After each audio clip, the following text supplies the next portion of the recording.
Yes, everyone, you know what time it is. It's your boy Jack here at the Irish Hotspur, here to deliver you that watch along, everybody. And you can see the lineups, you can see the scoreboard. If you do enjoy these watch alongs, do smash that like button while you're already in here. But bit of disappointing news, everybody. Let's just get straight to it. Let's just be honest. Bit disappointing, I think, with some of the players that we probably would have thought been given kind of a chance today.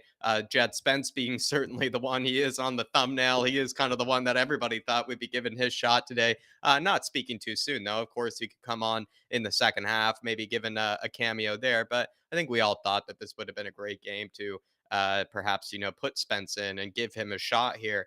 Maybe something to think about, though, with sort of the lineup that he has gone for today, Antonio Conte.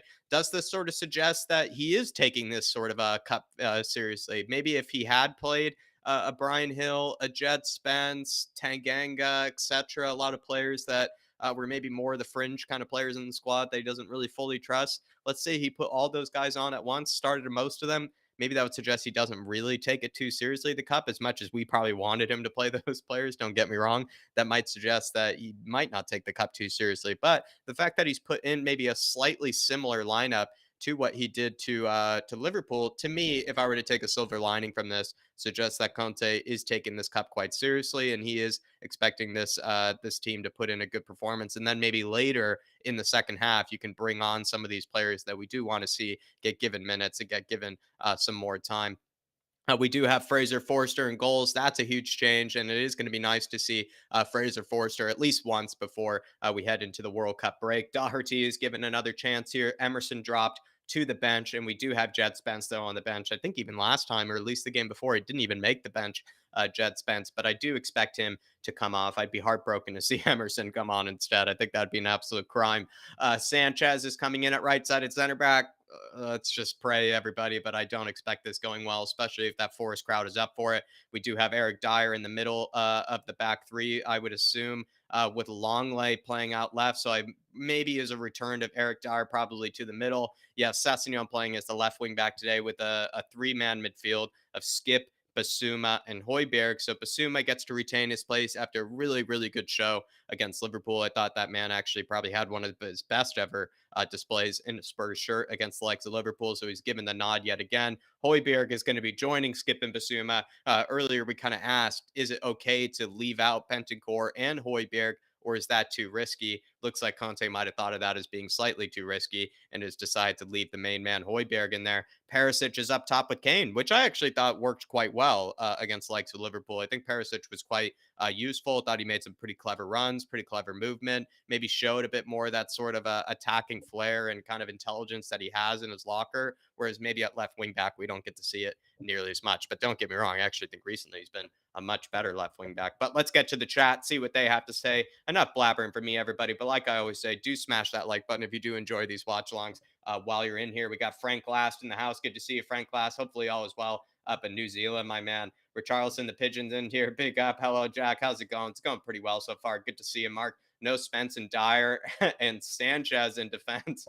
It's going to be a tough one. And no Hill starting. Absolutely baffling. Yeah, I mean, there are a lot of players that he can bring off the bench, that's for sure. But I think I would have probably have gone for maybe something like this. I would have maybe had played a Kulusevski and a Brian Hill at left wing and right wing. So Kulusevski goes right wing, Brian Hill goes left wing, and then he could have put perhaps a Kane up top in between those guys, and then he can maybe substitute Kane, maybe bring on a Richarlison, get him some minutes, or bring on a Perisic, or bring on a Lucas, get them some minutes. But it looks like Lucas is actually not even on the bench here, so maybe he really is hurt, maybe he really isn't available. So there is something to think about there. But I would have liked to have seen Hill or Spence start today, Mark. I actually was more expecting maybe Hill to be given the start, Mark. So it is very frustrating for sure.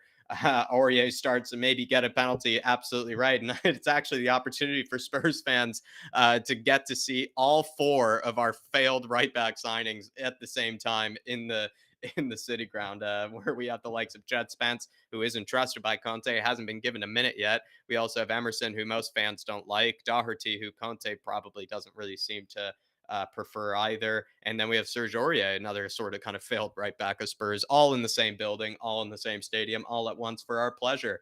Shamu and Spurs, no Spence. Lad must be thinking he may as well not have joined. This is something I would say, Shamu, is that it sort of feels unfair on Jet Spence because if Conte really is going to show him sort of the cold shoulder and not really show any faith in him this sort of way, it seems unfair on Jet Spence. But I'll also say it seems sort of unfair on Antonio Conte because if Antonio Conte really doesn't have any faith in this guy and really doesn't want to risk him or really doesn't want to even give him much of a shot, then that just speaks to the fact that Antonio Conte really what it doesn't trust him and didn't get a right wing back that he needed obviously through this summer. And I think that sort of speaks to maybe it being unfair on Conte that he didn't get a right wing back that he actually thought he'd use. And it's also unfair on Spence because I don't see why a kid would come here to be sort of kind of just continuing to warm the bench and not really improve whatsoever. So it is, I think, actually unfair maybe on both people because they just don't seem to want each other, is how I would put it, Shamu. They don't seem to want each other, Spence and Antonio Conte. Good to see you, Coach TPM.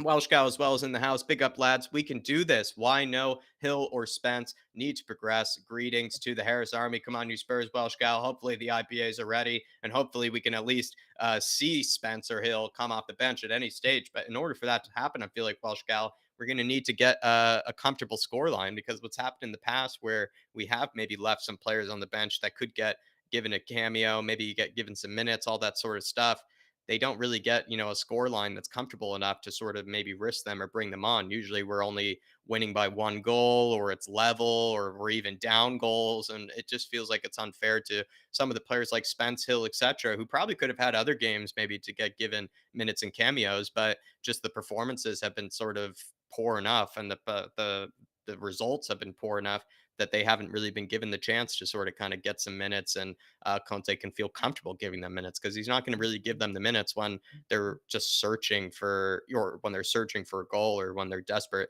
to get the win or a draw. And it's something we have to consider for sure. But big up, Welsh Guy. Really appreciate you in and good to see you in the house as well. Absolute legend. Mick Hermlock is in here as well. Good to see you, Mick. Thomas Carter. Hi, guys. 2-1 win for us today. Kane and Højbjerg, I think. Love to see a Højbjerg goal. This lineup indicates clear intent to take this competition seriously, which is fine with me. Just let's avoid another injury. That's what I sort of took at it as well, King Hoddle. While we're probably very disappointed to not see Hill Messi or the likes of Jed Spence be given minutes, and believe me, I think Antonio Conte, one of the few things I would criticize him for is this Jed Spence situation. I do think he's getting it wrong. I think he definitely should give this kid more of a shot, but it does maybe sort of indicate that he's taking this quite seriously because he's going with a pretty similar lineup to what he did to the likes of Liverpool. The only real main changes Sanchez, Forster, and I think Skip, right, is the real main changes. And I guess Doherty, Emerson doesn't really matter to most people. Probably most people are, in fact, sadly, not in the hashtag save Emerson group King Hoddle. But yeah, for me, if you were to take a silver lining from all this, really just indicates that Conte is probably taking this more seriously than we expected. I believe it's an energy drink of some kind, Ribsy, that is not even available on the shelves of the USA or even, I think, in the UK. I'm not even sure if it's on the shelves in the UK. Pick up Ribsy. Good to see you, Sue Smith, you absolute legend. Skunkworks is in the house. Absolutely holding the fort down until Dave joins us from We Are Tom TV. Skunkworks got Ross Parsons as well. Come on, you Spurs. 3-1 win. That's what I went for today, Ross. I think that's what Dave went for too. I do probably see Forest scoring. I could see them, pick up a goal. I mean, we don't have a lot of faith in this defense, let's be honest, especially now that Sanchez has, returned back into the lineup. But I feel like there are goals in us today, and especially with maybe Kane and Perisic up top, I think two players that easily outclass some of those defenders in the Forest back line. They could cause them problems and easily pick up some goals today. But let's hope we create more. Let's hope we have a bit more ingenuity up front, just a bit more creativity and a bit more will than we have in other games. But I actually thought we had a pretty good game, or at least a pretty good first half.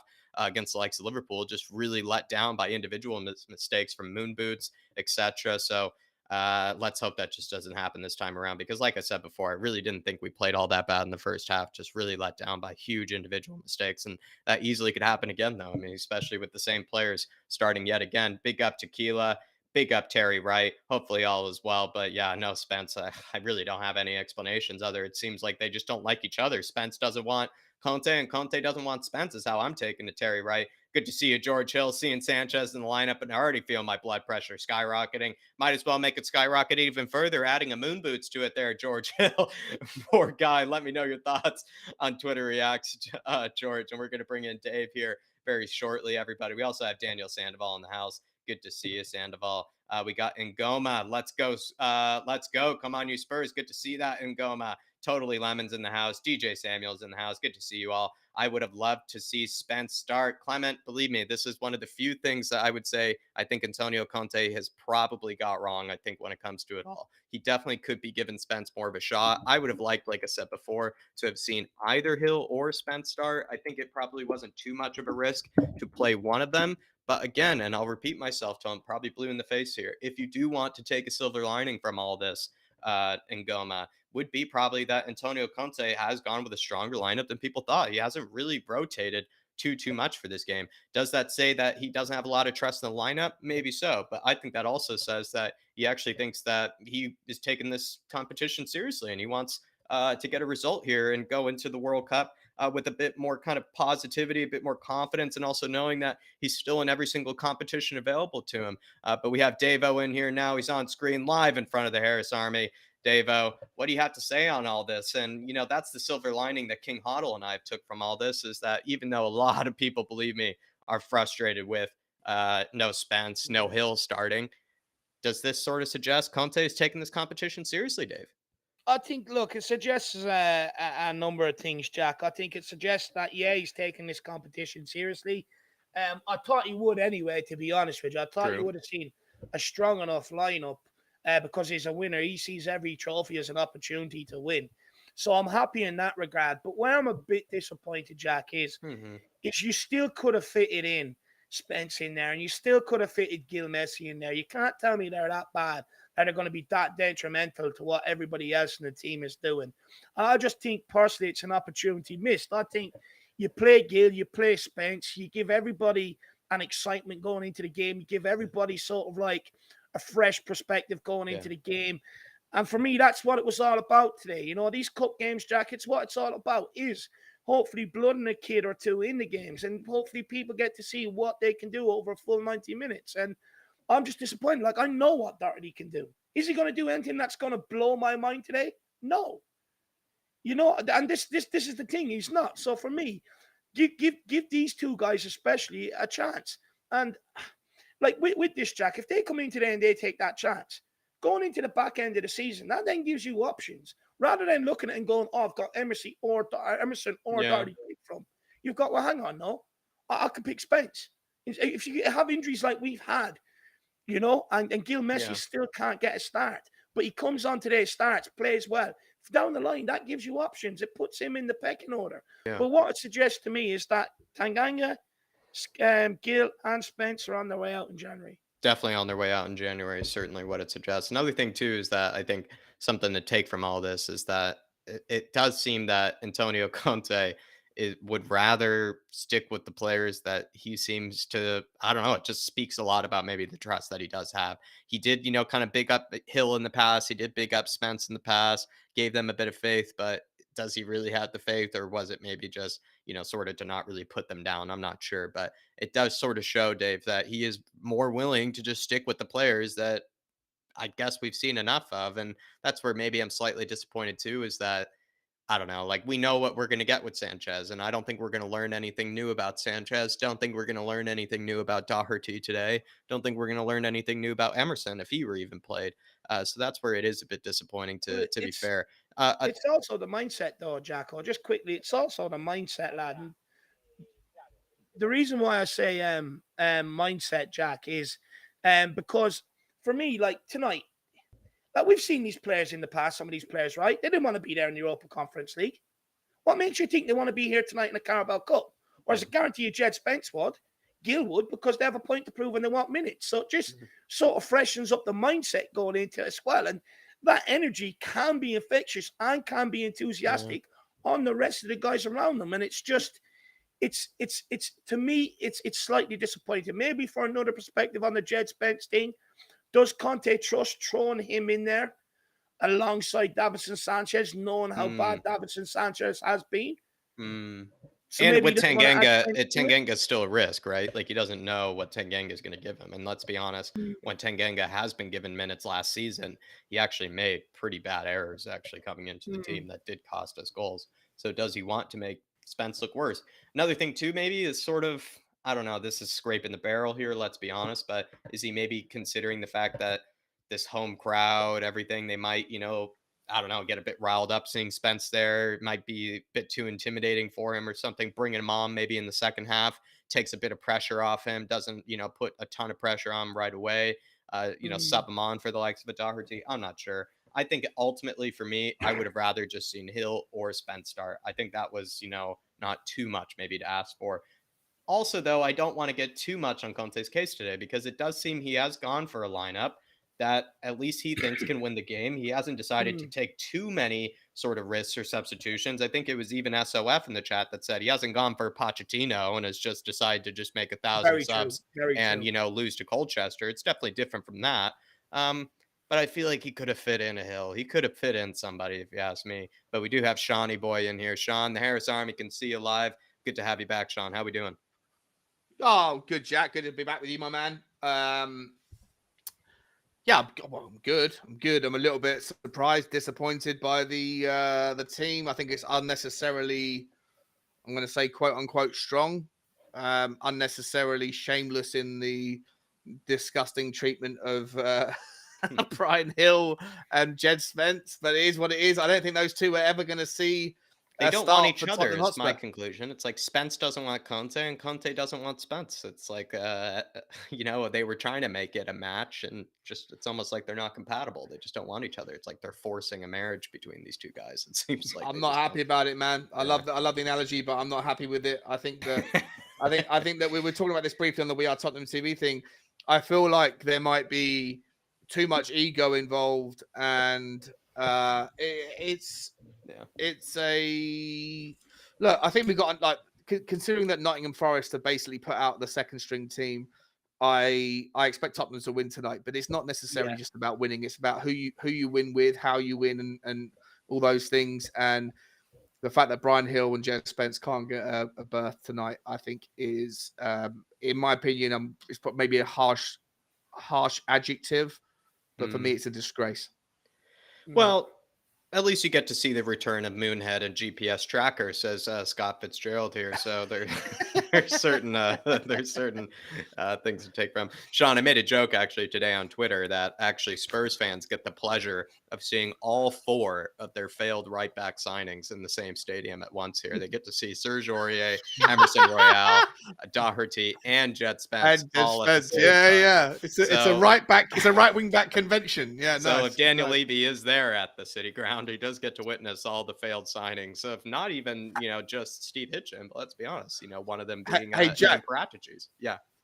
I don't know if Nick is Nick visible. I don't know if he is, but if he's not, just Nick, I just want to let me take the chance quickly, if you're off screen, to say it's great to see your face, and it's insane to see what's going on behind you, my man. Like, Yeah.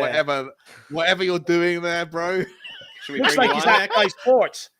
It looks like it's either Sky Sports, or it looks like you've got like, I don't know, some like you got Kanye West as your new client, and you're in his studio. It's insane, buddy. I love it. I love it. I hope you're doing okay, my man. It's quality. He does. He looks I like take it. The fact that he hasn't said anything means Yeah, he's not. he on also has a screen. gun to his head. I don't think you realize too, Sean. But I we'll do bring in. think though we will see Gill and Spence get some minutes. I think the aim of the lineup when I look at it and when I look at the bench is probably go out there, get the job done in the first half, and make changes in the second half. When I look at that lineup, now the big question is, and it's a gamble because we don't start games well. We've gone in losing at half time in the last 5 or 6 games on the bounce. So it's a big gamble, I think, tonight to sort of look to do that. But we'll wait and see if it pays off. But it's clear to me that them players are told to go out there and get a job and get it done early. And it'd be interesting to see if they do. Yeah, I think it'll probably answer the question: is it a Conte instruction, or is it down to the players? And the reason why we don't have good first half, I think tonight you'll probably get that answer. Who's your? I'm putting some bets on right now, Jack. I've been a little bit unsuccessful. I have just put a massive bet on Tottenham to win and Arsenal to win. So it's a Tottenham and Over Arsenal win. I know 2.5 goals, Sean. I know Both that over that's shameless. 2.5. Yeah, so that particular bet that I've just put on is massive, but I've got some spare cash for the others. So you're saying over 2.5 goals, Yeah. Jackie? What's your take, my man? I think there are going to be 4 goals in this game in total. 4 goals. Okay, over 3.5 for How you. about Okay. Perisic goals, Jacko? You're not. Are you with the itch I tonight? got Have you got the Perisic itch? actually on the back of the kit right now, Dave. So hopefully, wishing him some luck here. I do hope that. I think actually Perisic, let's be honest, did a job against the likes of Liverpool. I'm actually Yeah, curious done to well. see how we come up against maybe a worse defense, let's say, in the case of Over Forest. 2.5 goals. It'll be a different defense. Like it will probably be sitting a bit deeper, not as much space in behind. But I don't know. I think, someone like Perisic actually did show a bit of that, sort of attacking IQ, let's sort of say, playing as a second striker Let me alongside ask Kane. So two of I'm you actually this curious then. if he scores today. Not a bad shout, actually. If you were to put a cheeky bet, I think today, Sean, Perisic goal or an assist is definitely not a He bad hit the shout. bar and the post last week, Sean. So it's And he coming. had good, All he had right. good movement. Here's what on the I'm day. going to do. Here's what I'm going to do. I'm going to go over 2.5 goals. So 3 goals or more. Paddy And Harnett, Aurier maybe getting carded. Anything on that? 7-2 Oh, red odds. card. I could find that one as well. Yeah. A But red first of all, let card. me put the bet on over 2.5 goals plus a Perisic anytime goal or assist. Where is that? Oh, Where I is like that? that. Let me Probably find put it. To a fiver score on a or Sanchez assist. mistake. To score or assist. Ivan Perisic, where are you? Perry. Here we go. Here we go. I found him. All right. So over 2.5 goals plus Ivan Perisic to score or assist 3-1. Let's have a cheeky. Let's have 30 quid on that one. Okay. Putting it. Oh, I'd nearly want to put a fiver on that myself. That sounds like a winner, sorry, to me. All right. So it does. But look, I want to ask you guys a question. Obviously, Perisic and Kane start up front today. It is a 3-5-2. Did that experiment work last week against Liverpool? And is it good enough and dangerous enough to be able to put Forest to bed early tonight? The 3-5-2. Kane and Perisic up front. I think it's kind of the second best option you have. I think if you hadn't gone for Kane, Kulusevski, Hill, this probably would have been the next best combination, if you ask me. If you're going to leave out Hills, too, I think this would have been, I don't know. Like I said before, I think Perisic had really good movement against Liverpool. He actually impressed me with some of it. Kind of reminded me, actually, I forgot, like, he is more of of course, a forward than anything. And he has that in his locker. I'm interested to see how he comes up against, a team like this, perhaps a bit less pressure. He did look really good against Liverpool, but he also looked a bit nervous as well because he didn't miss ultimately the chances that he did, that he was given. I don't know. I just didn't really have any problems with the likes of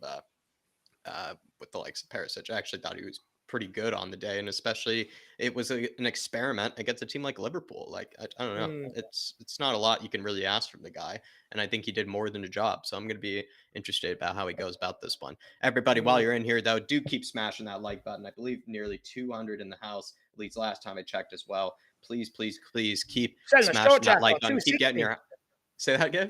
260. You're selling a short, lad. I had just actually updated 250, Dave, by the looks of it. But everybody, like I said, smash that like button if you do enjoy these watch alongs with the likes of me, Shawnee, and Davo here. And then also as well, if you do want to skip the queue and if you do want to ask us anything, or if you do want to have your comments put up on screen right away, feel free to throw it in as a super chat. It's a great way to support the channel. Looking at Forest lineup today, guys, they have gone for some changes, but not really any, actually, from the looks of it. The only big one is Wayne Hennessy coming into the team instead of Henderson. But Surridge maybe is sort of I think maybe a guy that hasn't played too much, but they've gone for a slightly, regular lineup or more their stronger lineup too here, Forrest. I think Sean, we looked at it earlier. I mean, maybe I was comparing their starting 11 to the starting 11 that drew Tool with Brentford, and I didn't see the two. I was just calling them out, but it looked like they've got like 8 changes from their last game against Brentford. Ryan Yates, I know, plays a lot for them. Lingard gets a lot of games. Iwani gets a lot of games. I didn't see their fullbacks, actually. I didn't check there. Willie Bally doesn't get as many games. I actually think he's probably come into the team. Wayne Hennessy doesn't get games, so he's a new one. But it's a mix. I think it's actually slightly like ours, let's be honest, Sean. I think it's like 4 or 5 changes that, let's say, aren't true starters maybe in the team. Because in our case, it's what? Sanchez, Skip. I believe there's another. Forster is there. So it's maybe slightly similar in terms of rotation from both teams. Yeah, I think the Harry Nottingham Kane has Forest. won the toss for tip-off, by the way. I feel like Nottingham Forest bought 25, 26 players, whatever it was, in the summer. So Yeah, crazy. you know, for them, they've got so many players, and they're all of like some level of equal stat. There's not some massive drop off. They're all a bunch of average. I'm interested to see Emmanuel Dennis play up front tonight. This will be an interesting one because this is the player, Jack. He is starting. Yeah, Emmanuel Dennis is starting. Jack, this is the player that I knew both. Yeah, I think it's no. I think it's Awani. Oh, is he not playing? Surridge. Oh, sorry. Awani, Surridge, and Lingard, I think, are the sorry, guys. You're right. Sorry, well, the reason I said that, I was looking earlier at the team that played against Brentford. Is he on the bench though? He might come on because he would be a useful impact. So yeah, we would love to have him even. I'd love to at this moment in time. But he doesn't like him, but me and Jack are friendly. It's not that I don't like him. I'm just not sure he's Tottenham level. We'll wait and see. I don't know if we'll find out this game. Let's hope we don't find out this game. He's Tottenham level. 100%. Wow, that's annoying. Did you see that? They just went to Conte there, and then they kicked off without me seeing there. They tried to pull a fast one on me. Sanchez full stadium, straight out into the stands. Full stadium at the City grounds today. So it's they're just going to enjoy themselves. Like they've been down the Championship for what 20 years or so. You know, down in the depths of despair. Every game, they're just going to have a party this season. It's going to be sold out every game. Is Wayne Hennessy the starting keeper for Wales? I forgot. I think he is. Yeah, I think he is. Moon boots across or the. Or is it Danny Ward? Maybe. No, I don't think it's Ward. No idea. Sanchez. Well done. Get it out of there, Sanchez. And he gives it straight back to Nottingham Forest. What's thoughts on the Harry Kane sleeve, Dave? And when did that happen? He's just protecting himself, Jack. He's probably I don't know, probably something wrong with it. I can't see this. I may text him, Jack, because it must have only happened today. Because I was on the phone to him last night, wishing him best of luck and stuff like that, and he never mentioned it to me. So I might have to give his missus a text and see what they're hiding from me. Maybe he's like hanging out with like an NBA player or something like that, Dave. You know, kind of like the look of it. Maybe he just wants to have like something an NBA iconic player going into the World Cup. They call it the shooter sleeve, Dave. That's it, lad. Maybe it's the striker sleeve. Do you know what? Maybe he's got a tattoo and he just has something on to cover it. He's hiding it from his mom, maybe. He probably has to have it protected with the grass and all, I'd say, if it's fresh. That'd be hilarious if it is a tattoo. That actually is hilarious. Lingard plays it over the top. It's all right. Sanchez is there to clear it. Fraser Forster, he's got the starting haircut as well. Look at that. Short back and styles. Military style. You've got to admire that. More John Cena-esque sort of haircut. Højbjerg. Out to Davies. Back inside to Højbjerg. Is it Davies or Langley? It's Davies, isn't it? Longley. Oh, Longley. Skip loses out. Wins the free kick. That'll do. Have you got all your bets on, Shawnee? I have. I just can't. The stream is just jumping. I can't do much. For you? How's it looking for you, Dave? It's been fine for me. Yeah, it's looking gorgeous for me. It might not be the stream. Maybe refresh, Sean, if you haven't already. I think it's probably my internet, to be honest. Maybe just refresh if you haven't already, though. Okay. Oh, goodbye behind! Oh. That's too hard. Looked like we were about to break through there. Actually. Go on, Basuma. Sir! You're assaulting him. I mean, Raf. Jesus Christ, there's two of them on him. It's like a Good Friday deal. It's ridiculous. Sean, DJ Samuel wants to remind you the password is swordfish. Fair play, Samuel. Fair play, bro. Big up, Samuel. Well, at the moment, I'm getting super pissed off with and angry with my insider. Not much else. So if you hear me scream about...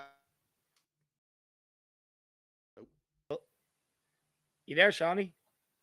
Yep, might have lost him. His internet's gone. He's having problems. He sort of got it fixed earlier on, but it's back giving him problems again.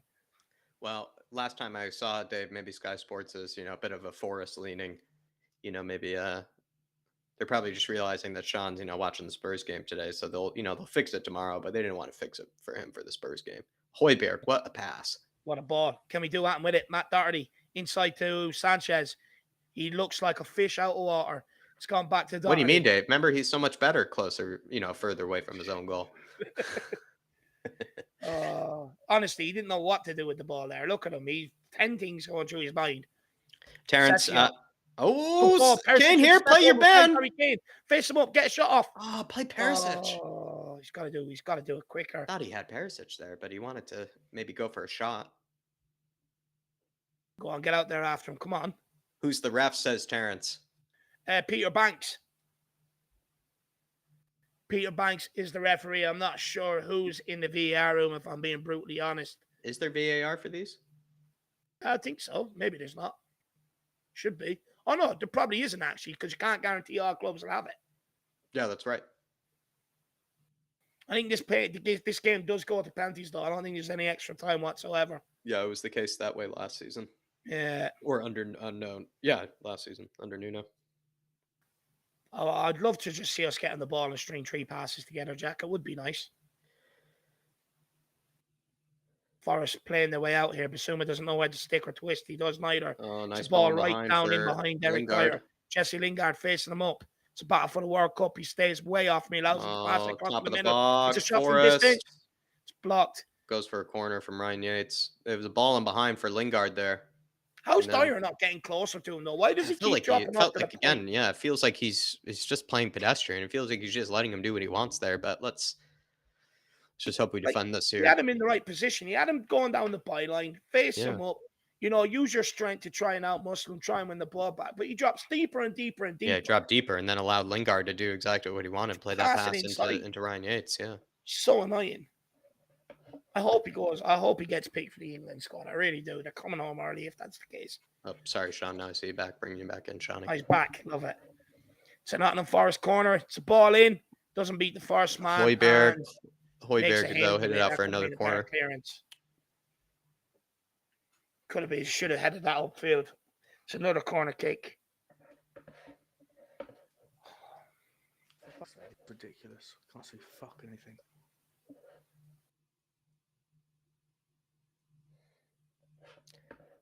Oh, looks like you are already in. You're still in, Sean. Yep, they can hear you. They can see you. Alrighty. It's another Forest corner to take an ages to get this one undergoing. Not Renan Lodi on it. Maybe it's not. It's a corner kick. It's a good one. Fraser Forrester claims it. Slow it down now. Just relax a little. It's gone into Zinedine Salzburg. Back to Moon Boots. Moon Boots out to Langley. Can we get forward here into Session? Session with a lovely ball over the top to Perisic. Can't really hold it up, but it's gone back to Dyer. This time he actually... Nice. So it's a more difficult header to deal with than the one he gave Mo Salah. It is. Yeah, I know. That's I could have accepted a mistake there the way the ball came flying back. Langley with a beautiful switch of play. Doesn't make it. No, it doesn't. Get up. Win that. One he is. Nice, Basuma. Well done. Sir, he's got clipped all over, ref. Nice. Oh, this is 1-2 with Doherty and Skip. Sir! That's a free kick all day long. West Ham are apparently losing. I'm not sure who they're playing. Who are they playing? Who are West Ham playing? I have no idea. Maybe a Colchester? That'd be funny. Yeah, that would be nice. It's Tottenham free kick here. If it's from a good position to be able to whip it in. Perisic standing over it. Whip it Let's see in, if big we can get itch. a good delivery. Whip it in, big itch. As much as I hate Sanchez, he is a good target man from these set pieces. Oh, and he's further away from his own goal here, Dave. Can we get a Sanchez goal here? Harry Kane, Langley's good on them as well. It's good ball in by Perisic. It's a winner. From Moon Boots. Moon Boots with the winner. He's looking for the corner kick. They're playing Blackburn, says Ollie Freeman. Oh. It's a good club that I bet the crowd is really feeling it as well. Oh, it's come back now. It's a goal kick. It's the right decision. Looked like he came back off, I think it was Worrell there, but it didn't. He came back off Moon Boots' head. Oh, that's more like it. He just assaults. Send him to the floor. Salts on Fraser Forrester. Oh, left-footed as well. Doesn't find anybody. Poor It's straight back to Forrest. It's Omni Amy in a good position. He Oh, steals get one. out of there, Sanchez Sanchez! Oh moves my it lord, off he him. let it Hits the post. go! Fraser Forster, what a save! Oh, What a What's he save! doing? He's got his Fucking hell. margins all wrong though, Dave. He's got his margins all wrong there. He let it go past him. What It was a happens here? deflection The on way Yemi Sanchez. picks it up, he's gone by Skip too easy. Sanchez just panics and balloons it oh, off him. Goes off the no, post. he's got his margins Jesse all Lingard, wrong he there. should have really scored. It's a great save from Fraser Forster, scrambling across his goal and Oh, you pushes made it up for away. it, I'd say, Dave. I think you made up for it there. I think he got his margins all wrong there, letting that go off the post.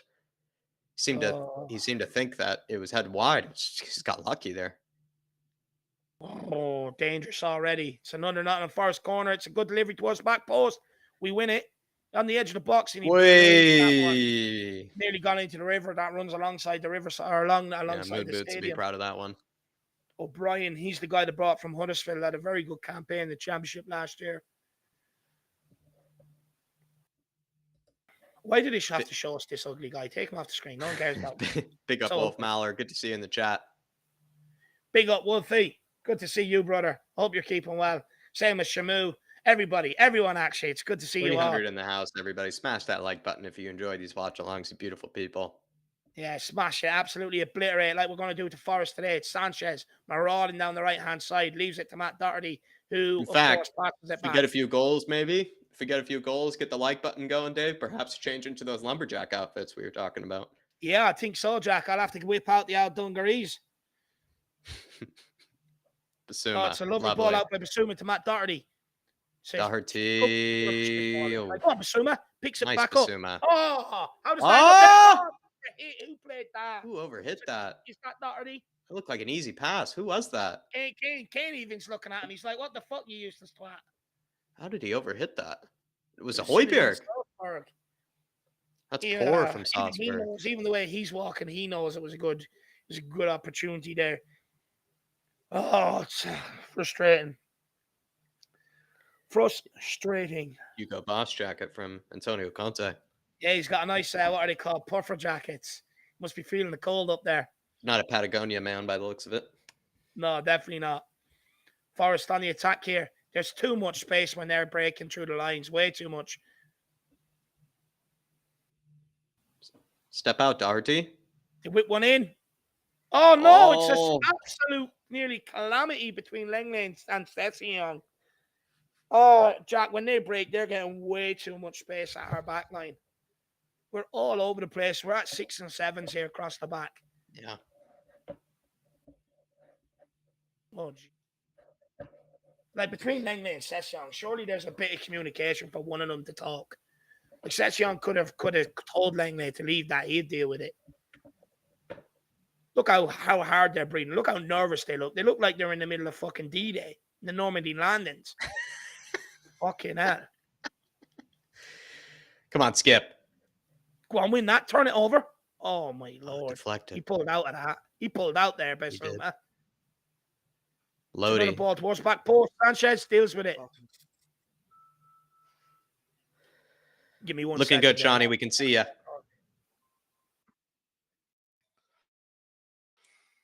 All right, boys.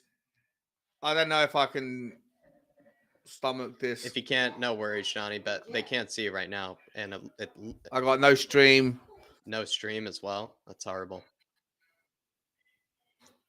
I can't. Seconds. It's I don't know what the fuck is going on.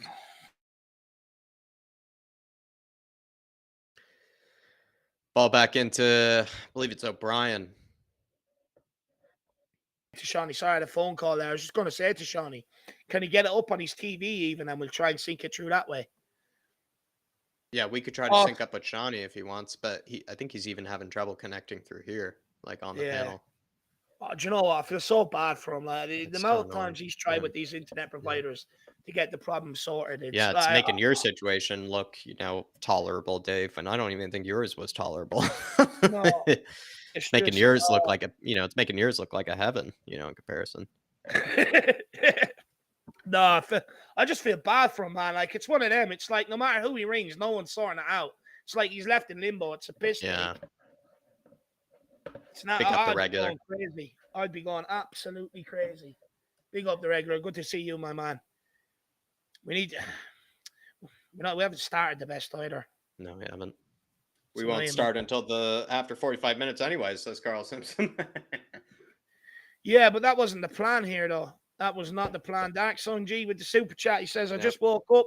How are we playing so far? Not great, to be honest with you, Dark Sun G. You haven't created a chance yet. And we've nearly conceded Forest two. have had the better ones by the looks of it. Yeah. They hit the post as well. They're getting way too much room running at our back line as well. Poor touch from Doherty there. That's shocking. It's absolutely shit. Nice long lay. You gorgeous man. Let Beautiful. The defender deal with it. It's like, hold my beer. I'll deal with this. Lovely work from long way. No one moving. And he plays a nice pass in a skip here. Drive skip. Who's there to support him? Perisic. That's better from Langley. That's good command and defending. Yeah, making up for it. That was a poor touch from Doherty, I must be honest. Shocking. It was crap. Moon boots. Sanchez is through the middle right now. It's just too much safeness going on here. No one wants to take any risk. If I see Sanchez and Dyer pass between them one more time, I'm going to fucking scream. Oh, left-footed pass. Oh, it's gone out for stands. Jesus Christ! This is why I wanted to see freshness. Just something different. I know he's going to do this. I know it. Took 15 minutes. In fact, it took longer than what it usually does. It's prolonging my pain.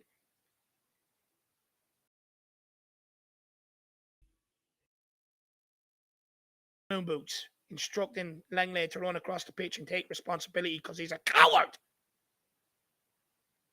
Oh, now I'll have it back. Jesus Christ. Why don't you just do something with it in the first place? Now he's at walking pace. You know what way this is going to end, ladies and gentlemen? Oh, he gives a fucking absolute suicide ball to Højbjerg. Now he gives it to Langley to deal with it because he's a clown.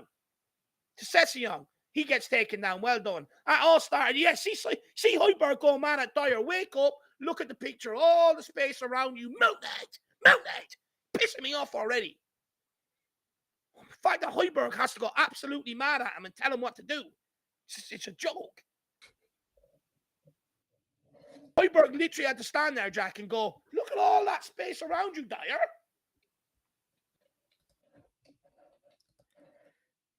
Lovely touch by Basuma. Driving into space. Tries to chip over the top. Who picks it up? Oh, Sass! Sass! Oh. Sanchez getting outplayed. Oh, my God. Who missed that header? Dyer. Oh, my God. The two of them are already at it, Jack. Well done, Sanchez. Yeah, they're both just going to benefit from each other's just calamities. Oh, clown show is well and truly in action. Sanchez gets to run around from Surridge, who's shit. And then Dyer misses a header and allows the same guy to get onto it. Oh, Jesus Christ. I just want to see some competence for once.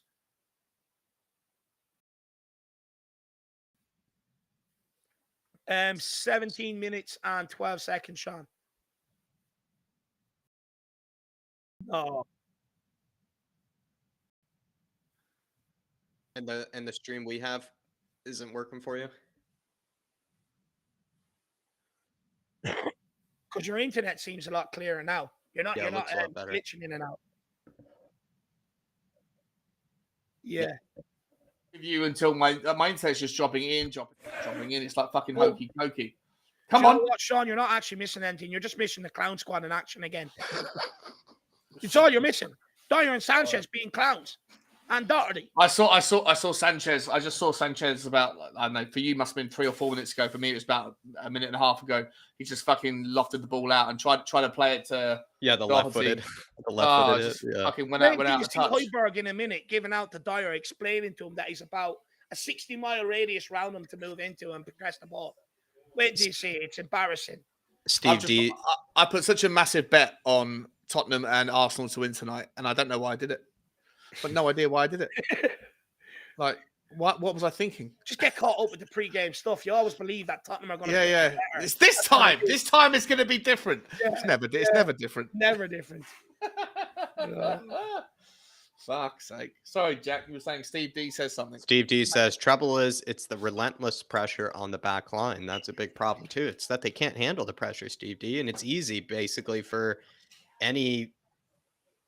I don't, maybe he means it two ways here. If you mean by the pressure from the opposition, then they can't handle the ball when actually being pressed. And it is kind of an easy blueprint for teams to cause us problems, is just to press Sanchez, just to press Dyer. If what you also mean is that they're under, receiving too much pressure from the opposition in terms of maybe Forrest's chances.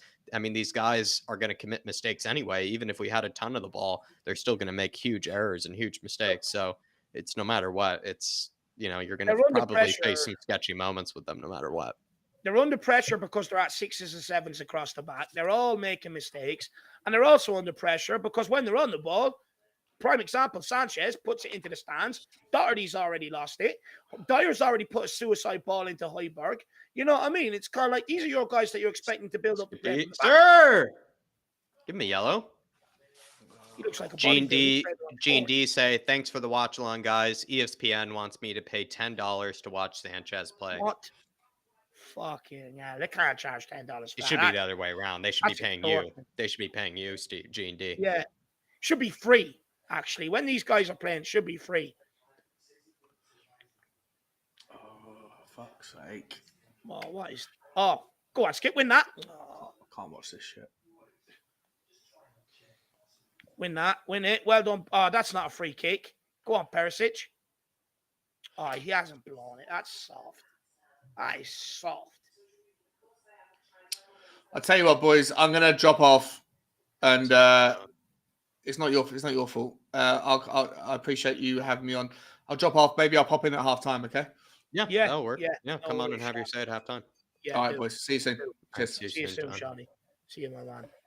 I'm devastated for him. You know that. It must. Do you know when you just ring in one place and they say ring another, and you ring them and they say, "Oh, ring this place," and nothing gets done. Nothing you can really do. I mean, when they tell them that it's fixed and it isn't, it's the worst feeling.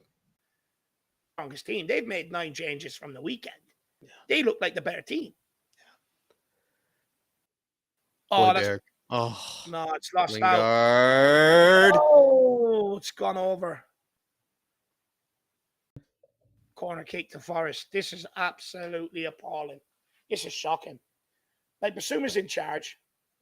Perisic plays it into Højbjerg. Højbjerg can't get a hold of it. This is kid stuff. It's absolute kid stuff. Look, I could accept this if you had like Harvey White, Jed Spence, Gill and all out there. Not when you've got international players, half of them heading to a World Cup.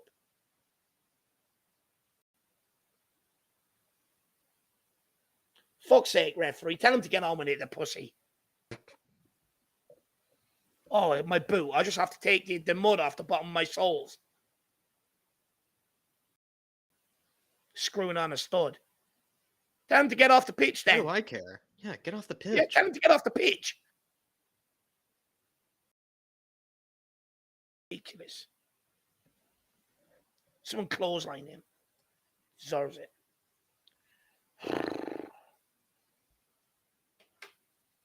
I feel like nothing has happened in generally the last 5 minutes. Here, oh, what a save by Fraser Forrester. How is he getting a free shot in there when his 4 Spurs buddies there? How? Jesus Christ. Who's that? Warren? Not sure. Let's see what happens here. It's cornering.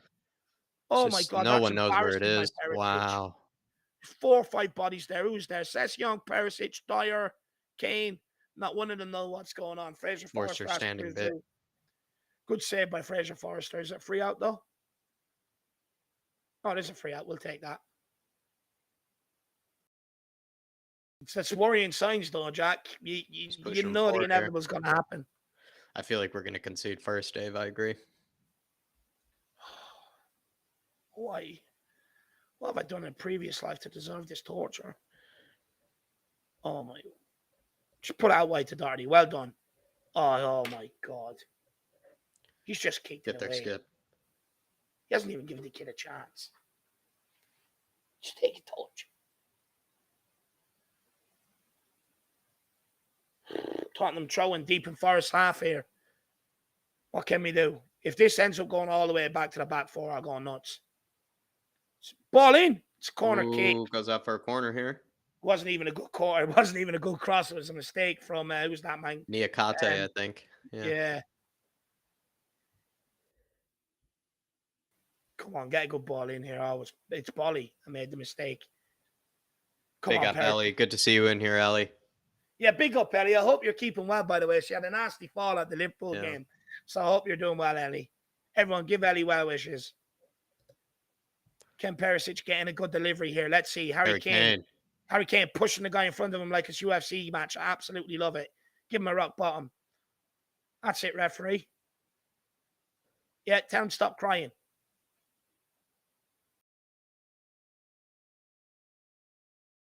That's it, Basuma. You wind him up. That's it. Arm across the neck.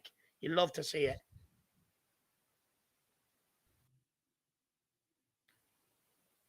Look at the lino. What's he doing? Just move out the way. Toss ball. Idiot. Standing over it. Waiting until the referee's finished talking. Whips it in here. Perfect with a beautiful. Top of the goal. Carried away by the keeper. Oh, well done. But He's not. He's not. Doherty given a foul, maybe? That's soft as shit. That's just soft as shit. He's just alleviating all the pressure for them for no reason. You're like, yeah, I don't know why we gave away a foul there. I mean, Forest somehow won the clearance. They somehow got away with the clearance. They've literally been kicking the shit out of Basuma in the middle. You get nothing. Oh, pressure here. Spurs pressing a bit higher than usual. Well done, Sanchez. Oh, well done. That's better. Dinks it. Plays it to Perisic. Holds it up well. Kane! Højbjerg! Oh! And it just cuts across there. Who's it? Hurrier. Cuts across and takes it out for Højbjerg. Damn it. That was close. The one time why couldn't he do that at Tottenham? Dark Sun G, from what I just saw, it's 0-0 because of Forster, right? Yeah. I mean, the shot, I think it just was hit right at him. But I don't know. Like, from what I can see, Dark Sun G, is that it's just Forest have threatened the goal more than we have. And there's just been some bozo moments from the defense, which isn't really a shocker to you, I'd imagine. But yeah, still 0-0 at the moment. Forster, though, is looking good so far. He had one little sketchy moment by not reading the bounce of a ball well, but I'd imagine he's, just getting into it here. That's twice Perisic has gone for the near post. I wonder, is there something we've highlighted there? Well, we do that most games, Dave. Yeah, true. But, like, they're very more on top of the keeper, if you know what I mean. Mm. Usually he gets them a bit more kind of central so that you could get Bentancur getting up there, getting on one. Mm. He's not here today, though. It's a ball into Perisic, well held up. Nice hold-up play. Basuma. To Basuma. To Doherty. To Sanchez. Or Basuma, it's a free. No? No, I guess No, not. It's a hospital by Doherty. I guess you're just allowed to steamroll through them. Well done, Basuma. What a tackle. Great tackle. Basuma, he looks like he's going to kill that referee, by the way. Yeah, he really does. He's right, though, Jack. Since when were you allowed to that was just a hospital say, by Doherty. like a steam train, just come through the back of someone and push them over? Since when? In that, Langley, lovely cushioned header down. That's how you do it. Dyer into Langley. Oh, nice. What beautiful intelligence from Longley there. Oh, it's wonderful. Oh, and he's coursing. Sir! What? Oh, my God. He's took out his standing leg. Oh, my God. Well done, Højbjerg. Go on, Salzburg. Play it. It's Nice, gone out wide to skip. Kane, get in the box. Get a good ball in. Kane, play him. Yes, Harry. It's a good ball. Salzburg. That's got to be a corner. It's got to be a corner. This is better from Tottenham. Starting to find a little bit of a foothold in the game. Starting to play a bit in Forest's half, which is much better. It's a good ball in by Kane. Maybe just a tad high for Højbjerg. Farrier doesn't get there. That's in. That's in if Farrier doesn't get there. I like that play by Langley out the back door, Jack. He could have easily took a touch, got himself in trouble, just steps it over, leaves it for Sess and runs on. It's great brain work.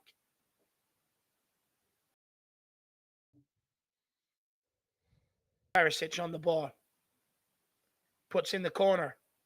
It's another one towards near post. Oh, Dyer wins it and it's gone over. It's a good effort, though. I know we get it. We're getting on Dyer for everything here, but I don't really care. He's missed every Like that was one of the hardest ones he's had. But let's be Yeah. honest. Like I actually the past few games, Dave, the Newcastle game, recent games as well. Like he's had good opportunities to score, and he hasn't Yeah. scored. Like he's Yeah. missed some sitters, I'll even say. Like especially I think the Newcastle game, if I'm not. He was trying to. It was like Oh. Harry Kane was choking on something. It's like he had some food or something. He was trying to pop out of him.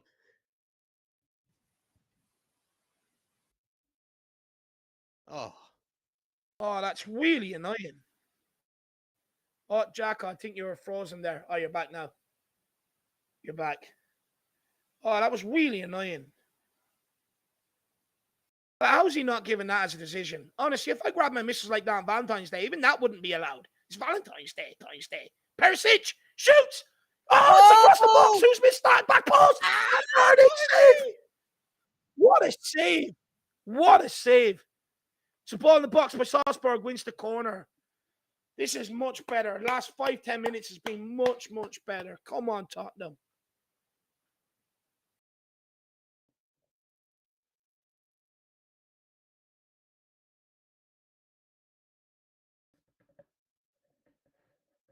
What an effort by Matt Doherty. Puts his boot right through. What a save. What a save. He puts his foot right through that. My God, what an effort.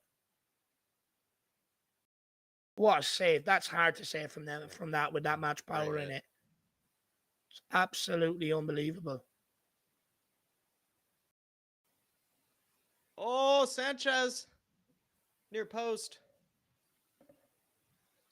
Just don't get excited when it comes to that guy anymore. Dark Sun G saying, I said Dyer's only header was Southampton in the first. Yeah, Dark Sun G, you're probably, I think, ahead of me on that one and probably noticing that. He hasn't scored his chances this season. Let's be honest. I think he's had some good ones, too. Really, some good ones. Yeah. If anything, the Southampton one was his easiest one.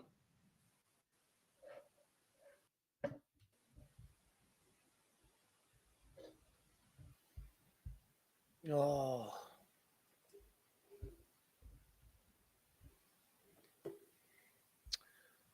Come on, the fuck. We're better than this.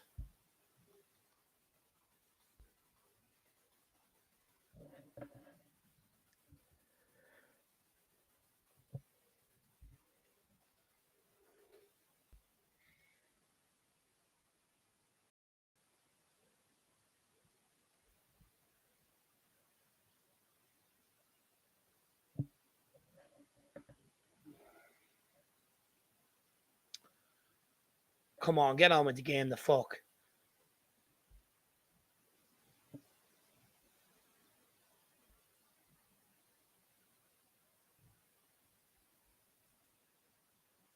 Ribsy saying, a couple of people are saying the stream has died. Yeah, no, it's still running. Still running. Go on. I'm not sure. This hasn't happened before, so I'm not sure what to do here. Let me know in the comments, guys, is it still running? If it's not dead anymore. Let me know if you can still hear us. That'd be absolutely awesome, please. Oh, yeah, he's back now. It's died. They said it died for about 2 minutes. Jeez, that hasn't happened before. That hasn't happened before. That happens. It's the internet everywhere. We're getting the Sean curse. Session. Delangley. Back into moon boots. Why doesn't he need 20 touches? He's just going to pass it out sideways. Fuck me. 20 touches to move it to Doherty. Jesus Christ. Basuma picks it up, running through midfield. What can he do? Plays it out wide to Langley. Langley goes for a ball in. Oh, Perisic just couldn't chest it down to anybody. Sanchez all the way back to Fraser first, so that's much better. Fraser now to Dyer. Now move it quickly, please. Well done. Into Højbjerg. That's better. Salzburg a bit quicker. It's a shit ball out into space. Absolutely shit. Why are we making our own problems for? So frustrating.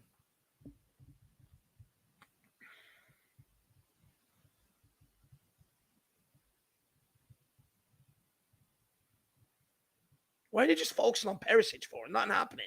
Wasting more time here, are we?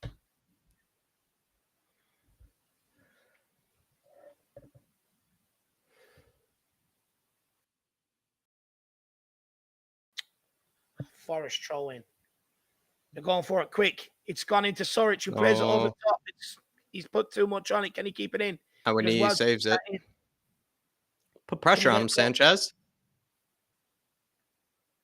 Ball in by Lottie. Cleared away by Longley. Good clearance as well. Very good clearance. Come on, bro. You don't have all that time, Skip. Lottie picks it up. It's another Forest throw in deep in our half.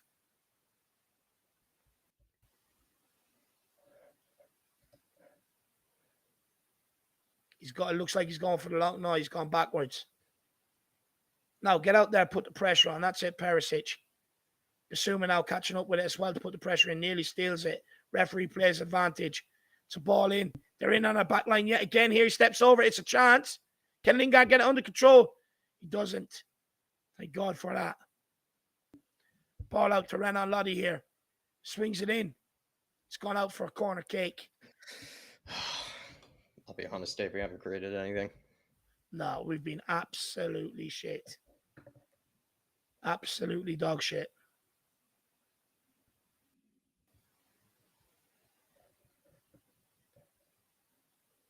Oh, people saying it's still choppy. I'm looking at it right now. Still not choppy. Because I'm keeping an eye on it on my phone.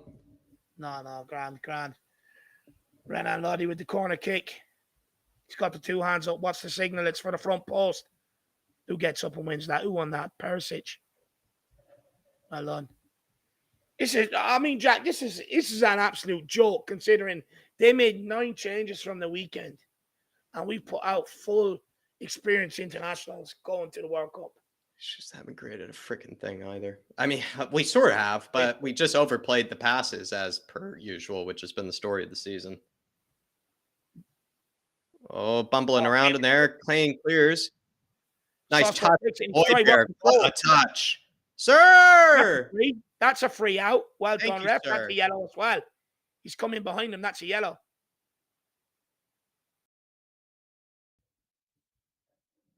No, the referee wants to ask him how many teas he wants at halftime. How many sugars? It's a joke. He's coming from behind. It's a fucking yellow card. Let's have a look at this. Jesse Lingard has a bite. Lottie comes in from behind. That's a free kick all day. It's a yellow card, in fact. Can't have 2 bites at the cherry. Højbjerg's okay, though, which is good. Lenglet. Into Session. Back to Lenglet. Cross the moon shoots. How many more touches does he need? Calling for people all the time to come 2 yards away from him. Now he takes the incentive to drive forward with it. Fucking hell, about time. Jesus Christ. What have you been waiting 38 minutes? It's gone across the Højbjerg. So it's a bad ball. And Doherty could have done a lot better than that as well. That's absolutely disgraceful. Haul him off. Bring on Spence. Oh, good ball in here. Get there, Forster. Clear, son. Here's it up. That's shocking by Doherty there. Gives away the ball. Basuma now on it. It's gone out wide to Lenglet. It's a good ball into Kane. Kane and Perisic nice. Between them. Get there, Sass. Can he keep it in? He keeps it in. He's looking. Lenglet, look at him. Oh my God. He's just so out of ideas. Goes out for a corner, though. Gets such a nosebleed. It's unbelievable. I mean, he's got Lenglet running. Just lay it back to him, let him whip it in. No. He wants to stand there for 20 minutes.